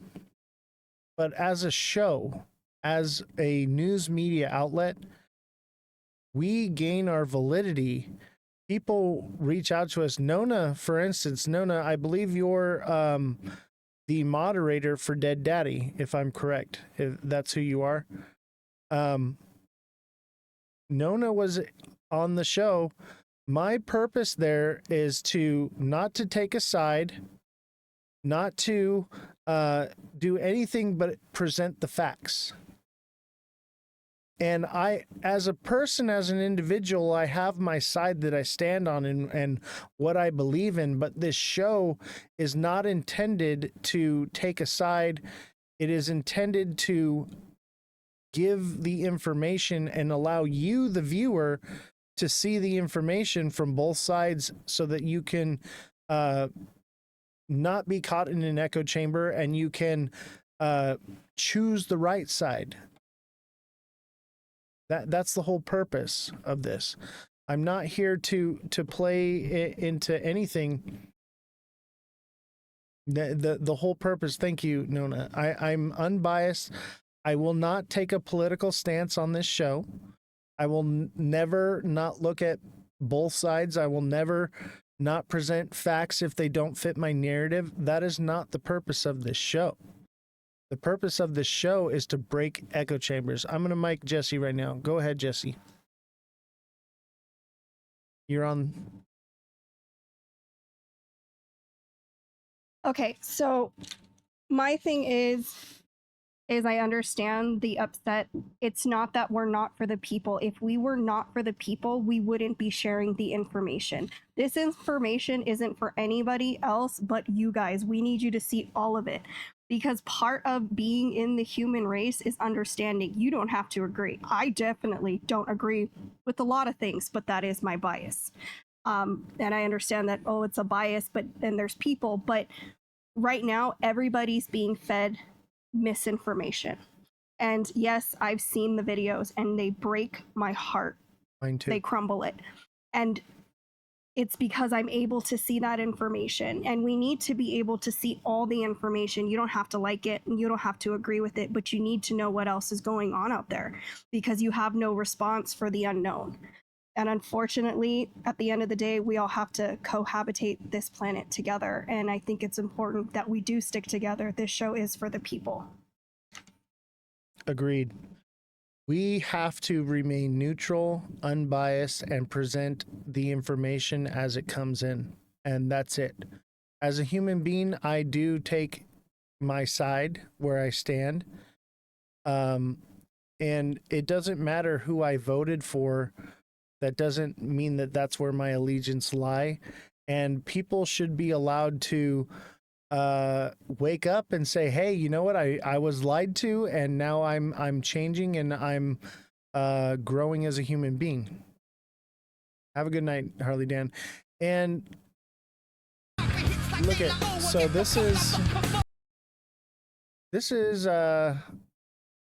in case you do go to those protests, in case you do, I'm not condoning any kind of behavior, but we should be informed on things.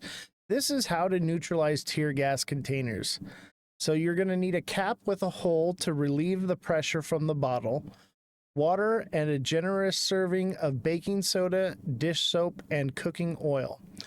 Wearing gloves, grab the tear gas canister, place it in the jug, and quickly close the cap.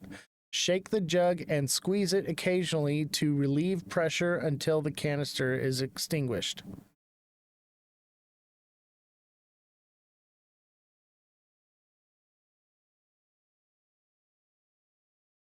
And this is how to diffuse tear gas. You take a traffic cone and a bottle of water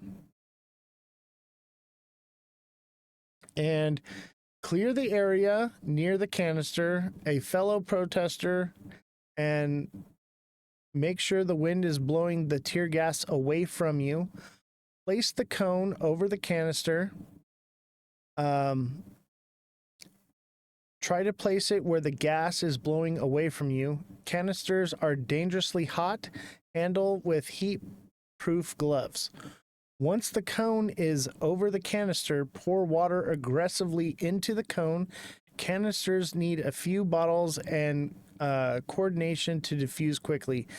Escaping gas can still harm your skin, exposing. Using Neuralite gloves can help prevent pain.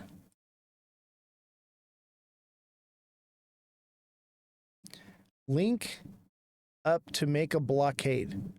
Link yourselves arm to arm. This makes it so that you cannot be singled out and targeted.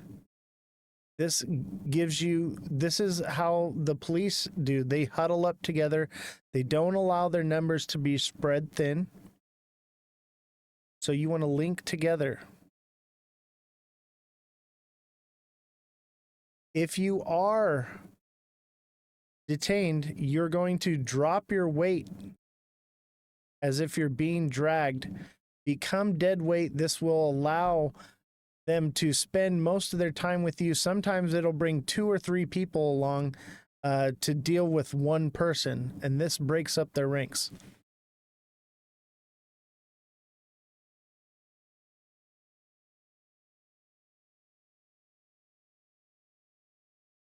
And just so you know, protests can go for either side, okay?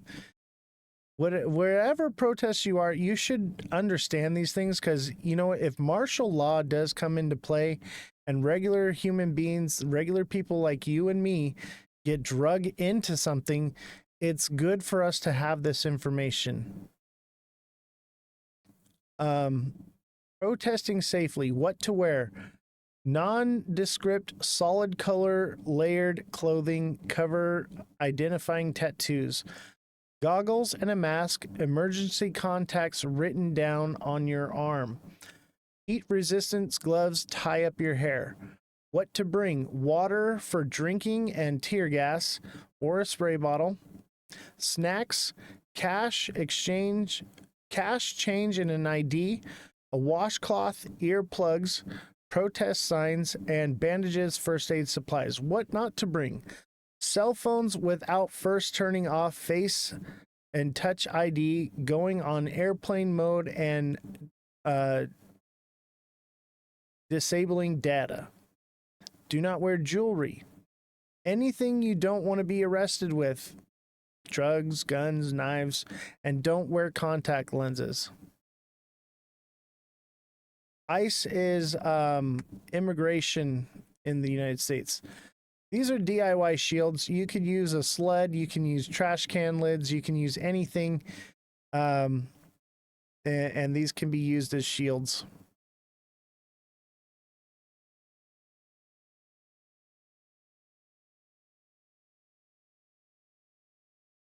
Yeah, Nona, it's great to have you. I appreciate you supporting. Find a good size spray bottle and wash it well. Fill half the spray bottle with liquid antacid Maalox. Fill the remaining half of the bottle with water. Also effective remedy for pepper spray. University of California, San Francisco-based study has found that typical application of antacids for capsaicin include pain is effective, particularly in early treatment of exposure to refined capsaicin. So, Maalox and water for pepper spray in a spray bottle. So, just a few things you may want to know. But this is how I feel. That's where I'm at.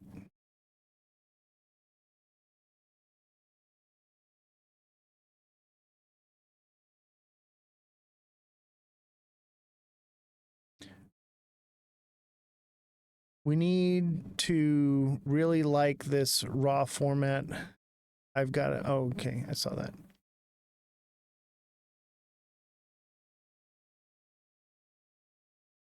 Michiki says, for what though? What was the reason for it? For what? Sending troops? We're gonna get into more of that in a minute.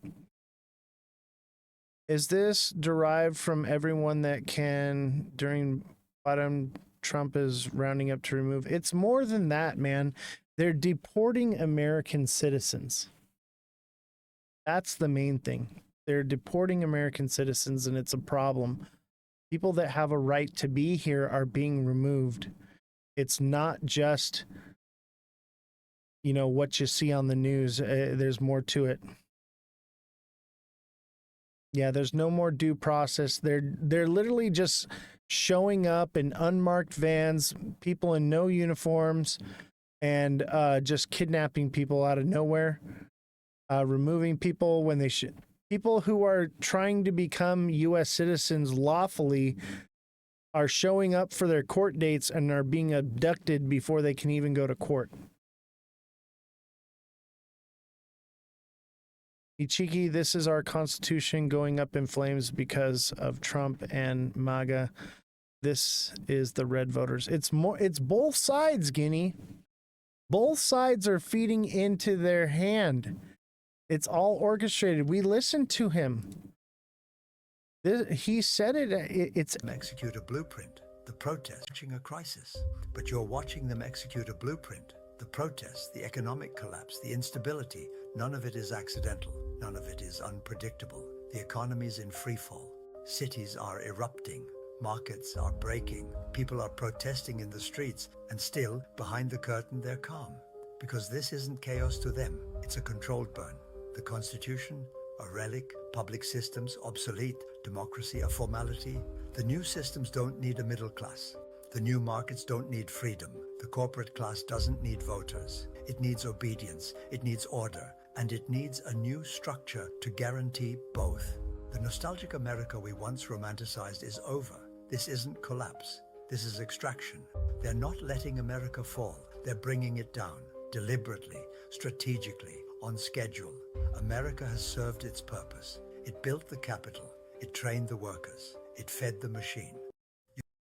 Marie, what you have to understand is they're pitting us against each other. United we stand, divided we fall. I've seen it from both sides. Sadly, our Constitution is high risk. Exactly. We have to start coming together as one and stop fighting each other over little things, because they're using these little things, and I wouldn't say they're so little, but they're using certain things to pit us against each other. And I've talked about this before. This is what happens when the people rise up against the king. They grab their torches and their pitchforks and they march on the castle. And then the king comes out and he says to the people, the people with the torches are trying to take away your pitchforks. That's how they stop you from storming the castle. They get you to fight each other instead of stand together as one. That's what I'm talking about here, Guinea. That's why I'm giving you this information of how to neutralize tear gas and whatnot. I'm not saying go out and start problems or anything. What I'm saying is there's gonna come a point where this is gonna come to your front door, and you having this information is what's going to allow you to do something about it.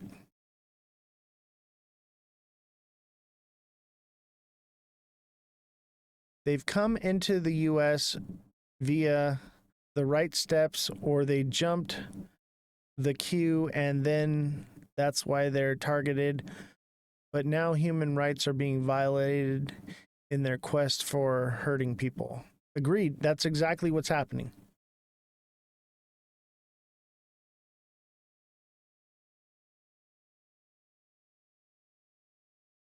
So let's hear what Trump has to say. Talking about unrest in American cities, you said, quote, "We have to go by the laws. We can't call in the National Guard unless we're requested by a governor." What changed now? Why is this situation different to not consult with Governor Newsom about this? Well, the biggest change from that statement is we have an incompetent governor. So I talked about governors, but I didn't talk about he's an incompetent governor. Look at the job he's doing in California. He's destroying one of our great states. And if I didn't get involved, if we didn't bring the Guard in, and we would bring more in if we needed it, because we have to make sure there's going to be law and order. You had a disaster happening. And they now admit it was a disaster. I watched the chief yesterday, who's a good man, by the way, and he said, "Wow, we're lucky we did this because they were overwhelmed. You saw what was happening." So we did the right thing. Everybody agrees to that. But you have a governor who let the city burn down, didn't want water to be sent down to him. And I sent billions of gallons of water. I wanted to do it in the first term. He wouldn't do it over, I don't know, they have environmental reasons, but there were no environmental reasons. I think it's just a political philosophy. But it's lucky for the people in Los Angeles and in California that we did what we did. We got it just in time. It's still simmering a little bit, but not very much. Yeah, please. Have you gotten... A crime has he committed? I think his primary crime is running for governor because he's done such a bad job. What a beat he's around done the to bush that answer. state is like what Biden did to this country, and that's pretty bad. It's the wrong philosophy.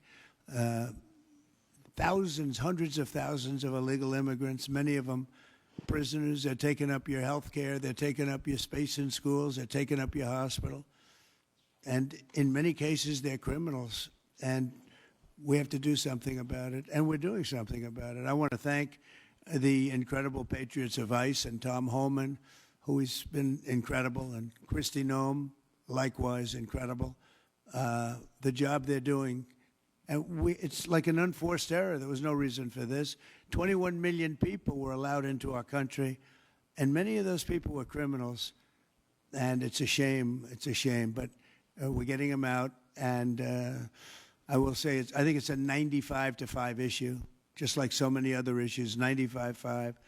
And the Democrats lost an election in a landslide because they're on the wrong side of the issues. I mean, it's not even conceivable that somebody would do the kind of things that he did. It seems like Gavin Newsom likes the attention that he's getting right now from I do. you. Yeah, I think it seems like he does.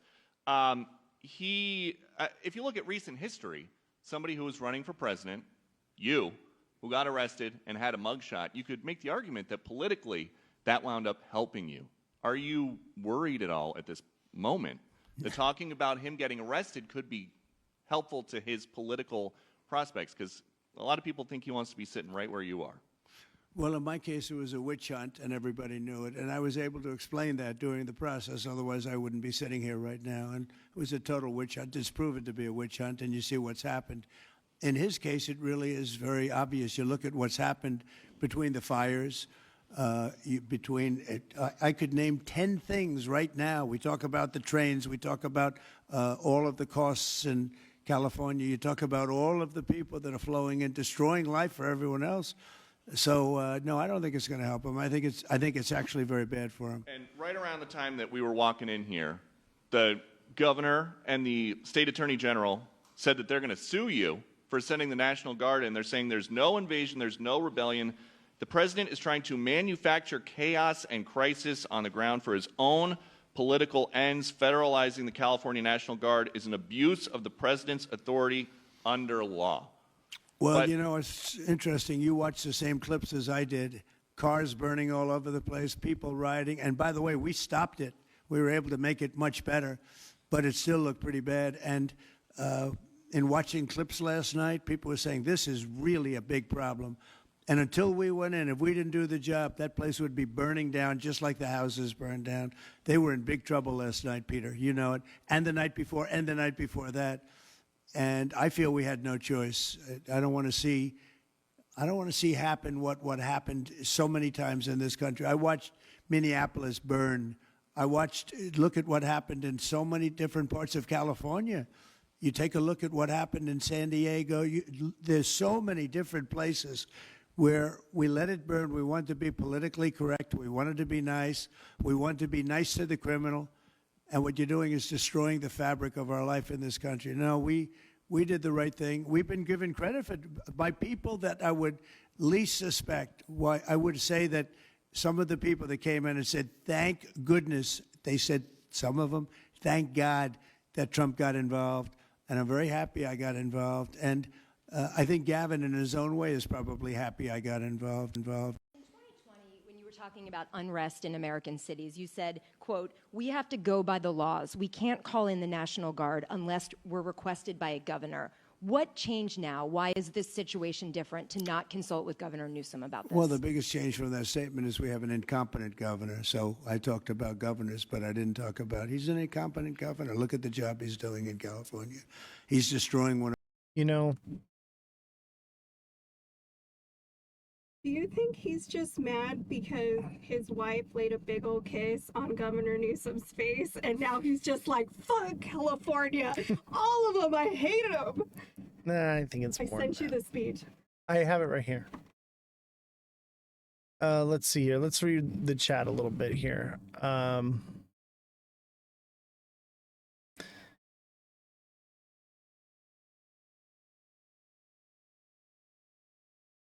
TikTok seller says, get this damn guy out his chair and get someone in there that can shake up the little big club cage. You know, the problem is the political system that is in place right now is so corrupt that even if we get someone good in there, they're corrupted by the system. And they may go in with good intentions, but by the time they get in there, they have been skewed so much that there's nothing we can do about it. And I don't know what the answer is here, but it's definitely not working.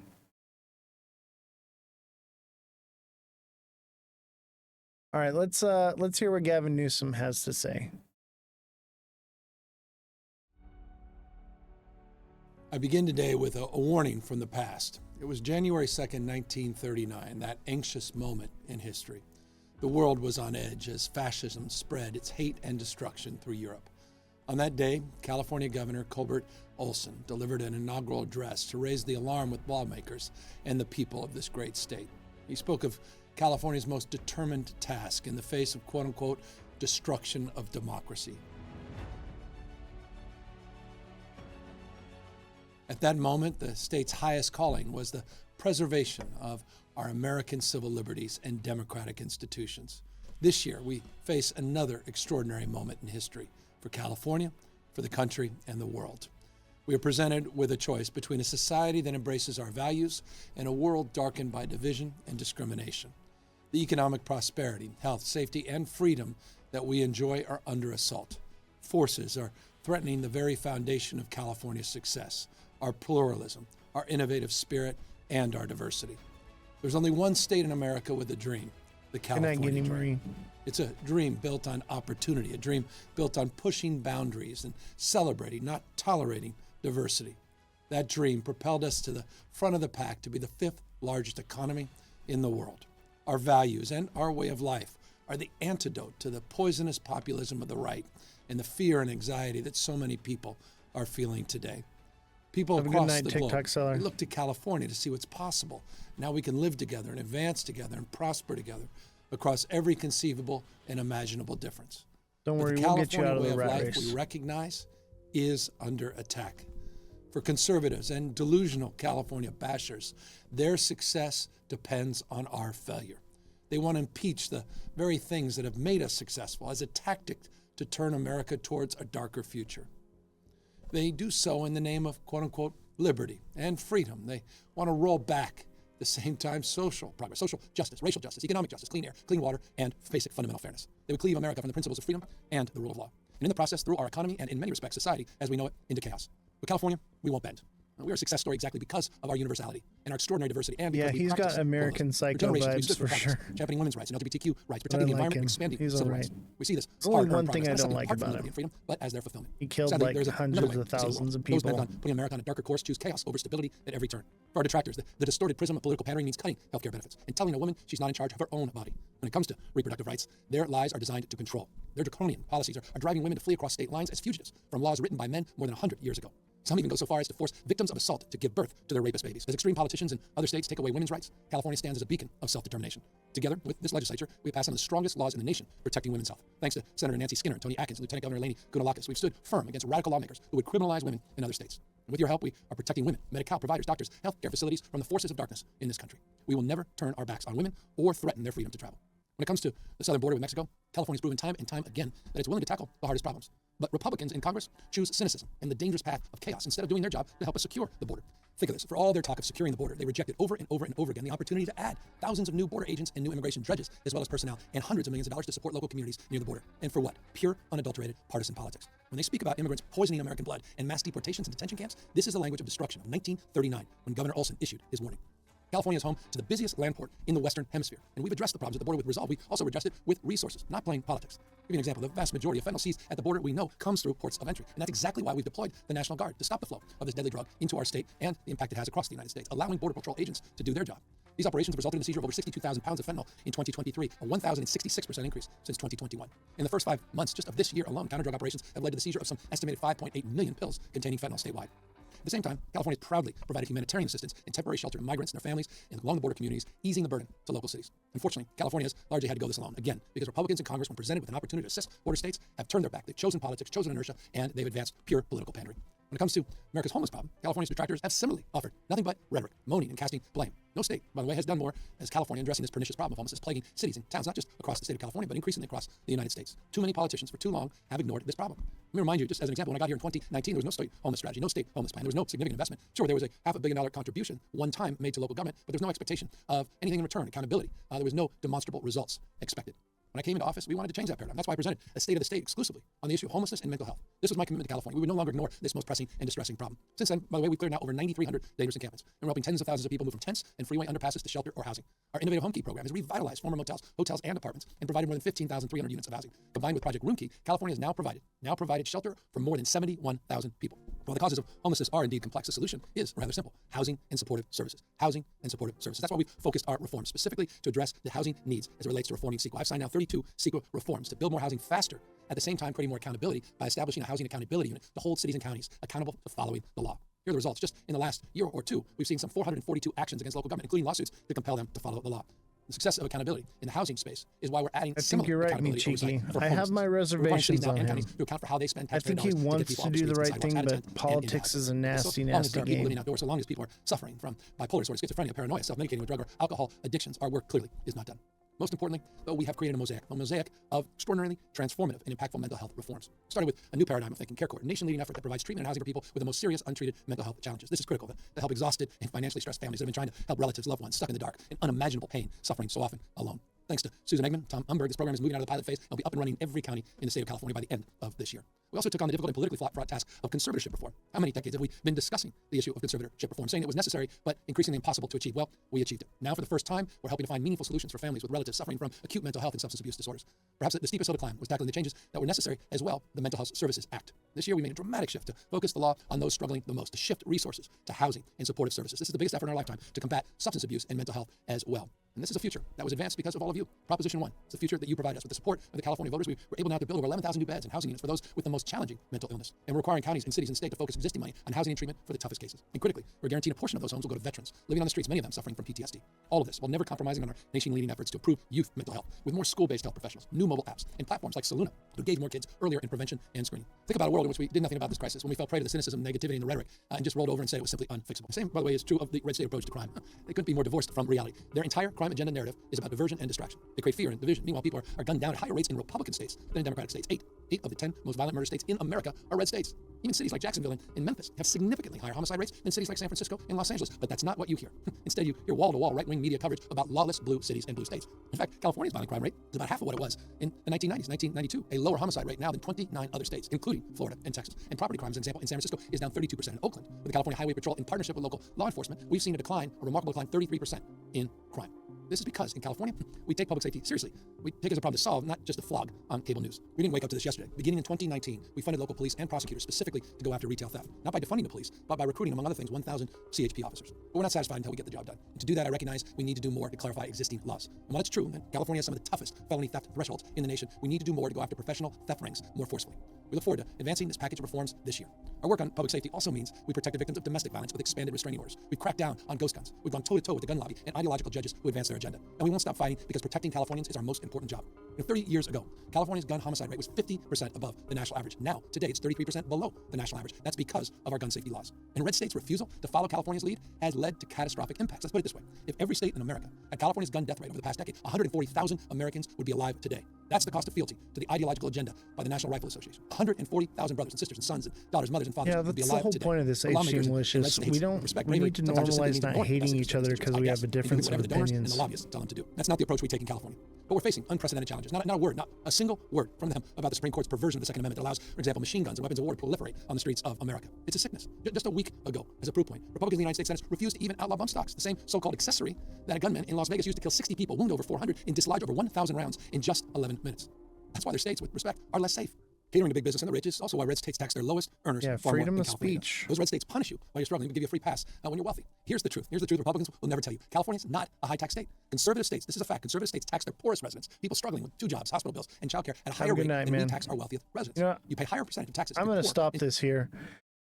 If you guys want to check this out, it's on YouTube. I'll put it in the chat so you guys can go watch it later.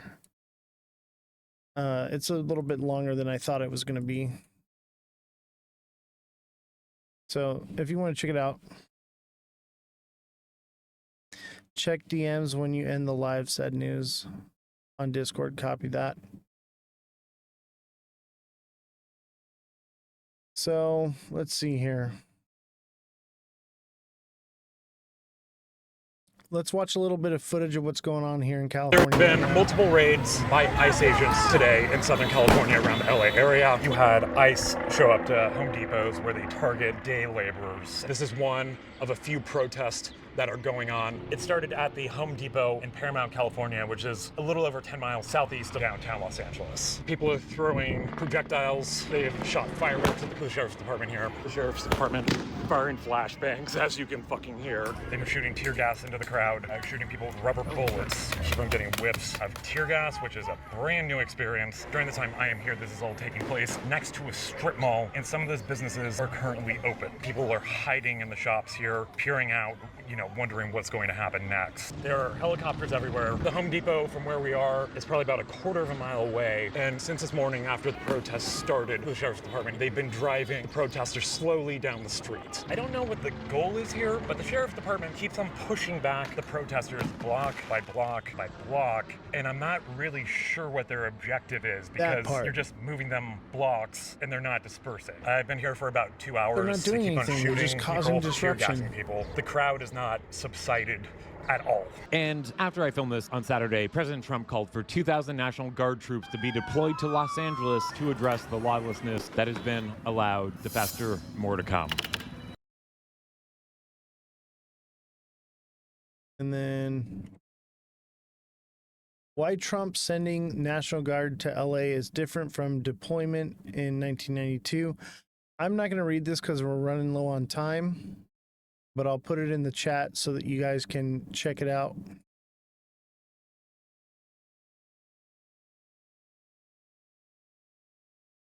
So it's right there.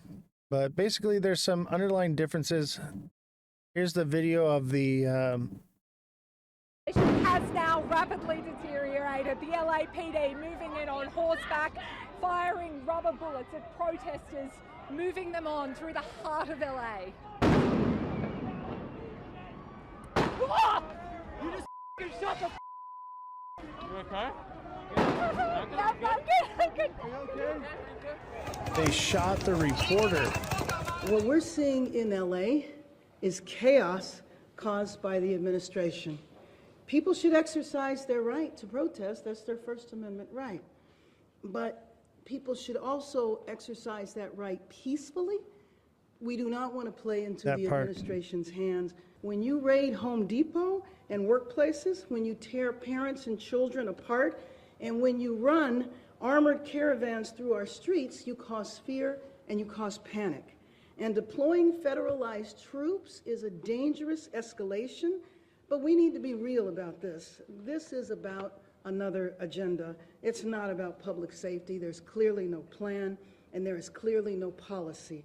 I want the people of Los Angeles to know that we stand with all Angelenos, no matter where you were born. The First Amendment right gives you the ability, again, to protest peacefully, but it does not give you the right to be violent, to create chaos, or to vandalize property. In recent days, many protests across the city have been peaceful, and we thank the community for expressing their views and their frustration in a responsible manner. However, when peaceful demonstrations devolve into acts of vandalism or violence, especially violence directed at innocent people, law enforcement officers, and others, we must respond firmly. An act of violence, whether toward officers, demonstrators, or the public, will be met with swift and lawful action. Our goal is to maintain order without escalating conflict and to protect everybody's right to safety.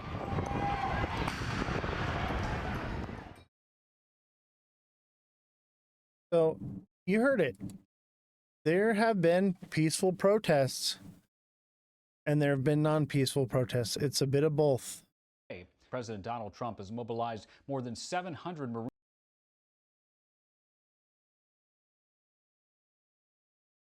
Let's give this a moment to load. So the Marines have been deployed to California.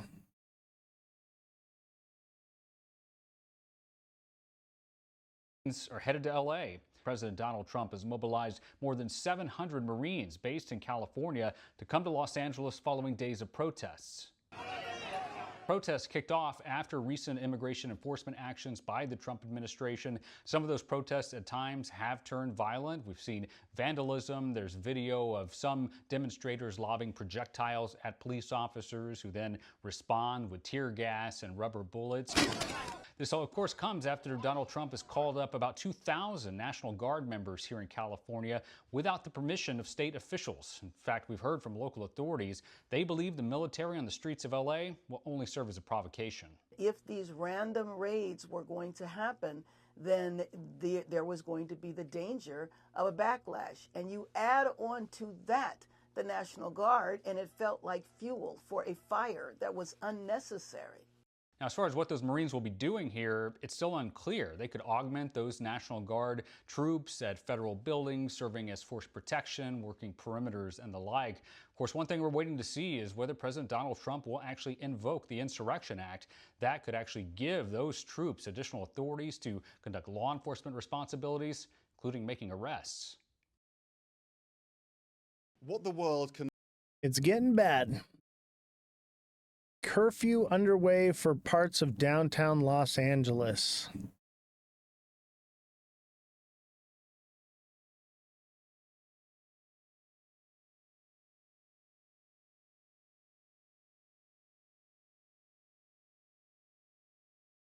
If you thought Subway subs were legendary, just wait until you...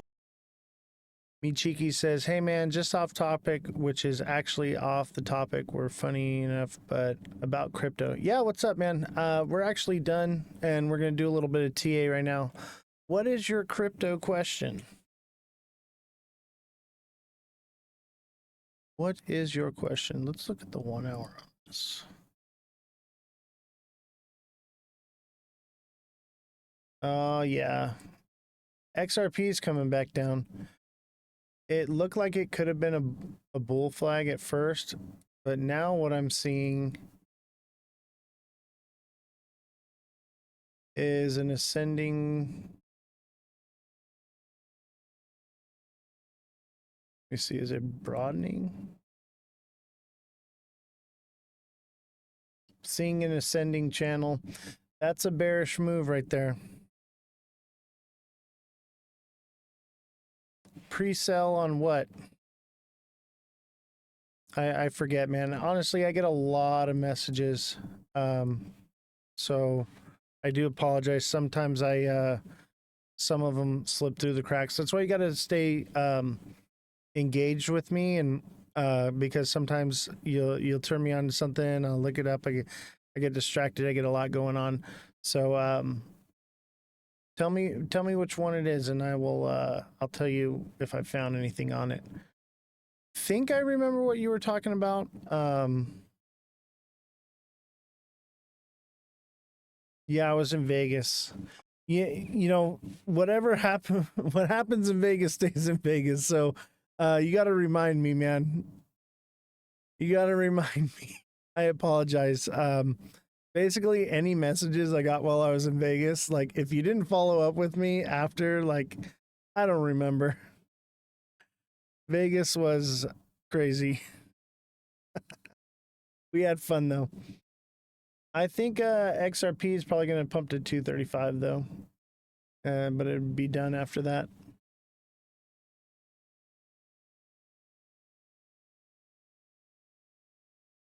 What was the project? I don't remember. Gotta remind me. I'll have Jesse look into it right now on the live. Jesse, are you there? Are you listening? Chime in on the chat when you're ready and I'll turn your mic on and we can look into Mi Chiquis. I generally don't like pre-sales because when pre-sales come up, they pump up a little bit and then they just drop off and then you're stuck holding it.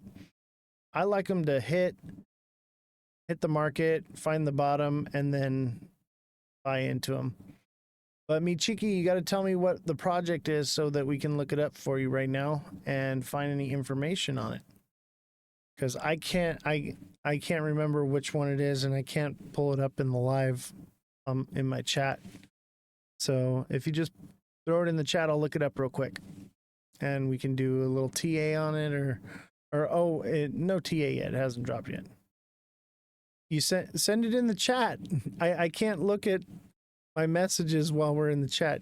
Do you not want me to talk about it on the live? Is that what you're worried about? Let me look.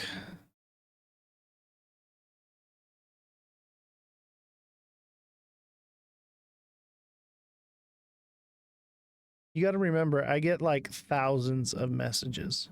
We have 80 something plus subscribers plus all the spam coming in. You sent it in the chat. Just say which one it is, bro. I don't know. You're ruining the show. It's blocking it. Yeah, that's why.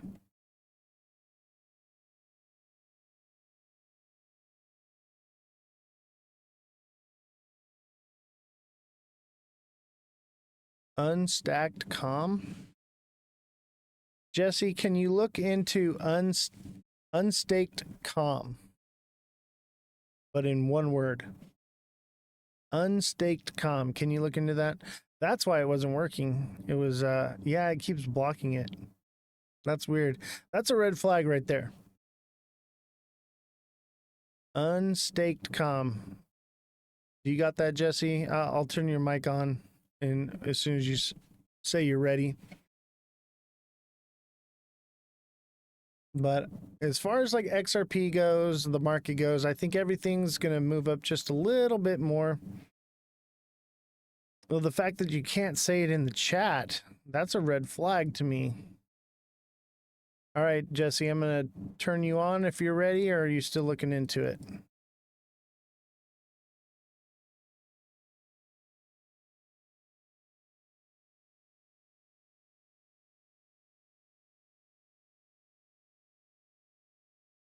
All right, you're live. Go ahead, Jesse. Okay, so it says, at Unstaked, we believe the future of social media isn't just about algorithms. It's about autonomous, community-owned AI agents that work tirelessly to grow voice, engage your audience, and provoke your visions.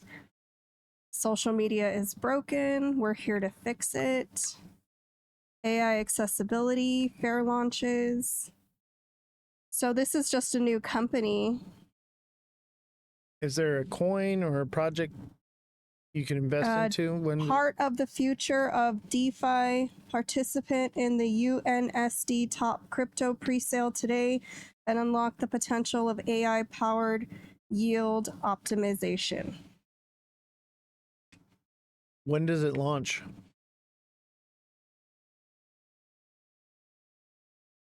Let me see.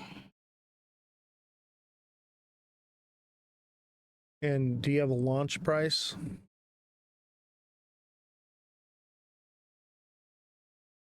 Let's see. Tokens and track presale. Total tokens sold 1 billion. 0.1. Price is 0.01. Interesting. That's all I can find. It's not even giving me a date. It's just saying that it's pre-saled. Give me a second. Michigi says you don't need a Because it's in coder to stage create your own 17, AI whatever that bots. means. Stage 17. It's giving you an 18x on your entry price. Yeah, when does it actually hit the market? The launch price will be 0.18.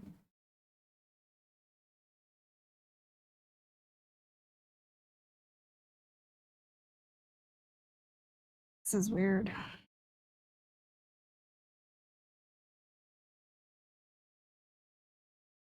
Where do you get it at? Yeah. Usually these projects though, like what'll happen is they'll hype up a bit, people get into the pre-launch, it'll pump up, and you got to get out right away. Like as soon as it starts pumping, you got to start pulling profits because they come down rather quickly right after.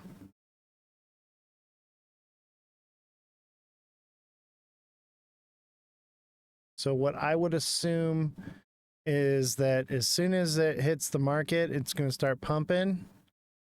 And make sure you're taking profits, not financial advice, but you're taking profits from it as it goes up.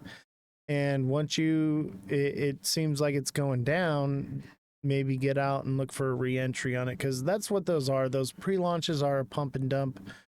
And then they find their bottom, and then once you find the bottom, then you can start accumulating them. That's why I don't buy pre-sales anymore. I'd rather be patient. When the project, unlike most others, is already working and done, it opens on launch. Got you. But that's like SXT, man. SXT is like a one-of-a-kind project with great partnerships and all this stuff, and all it did was it pumped a little bit, and then it tanked right after, and then now we're in that accumulation phase.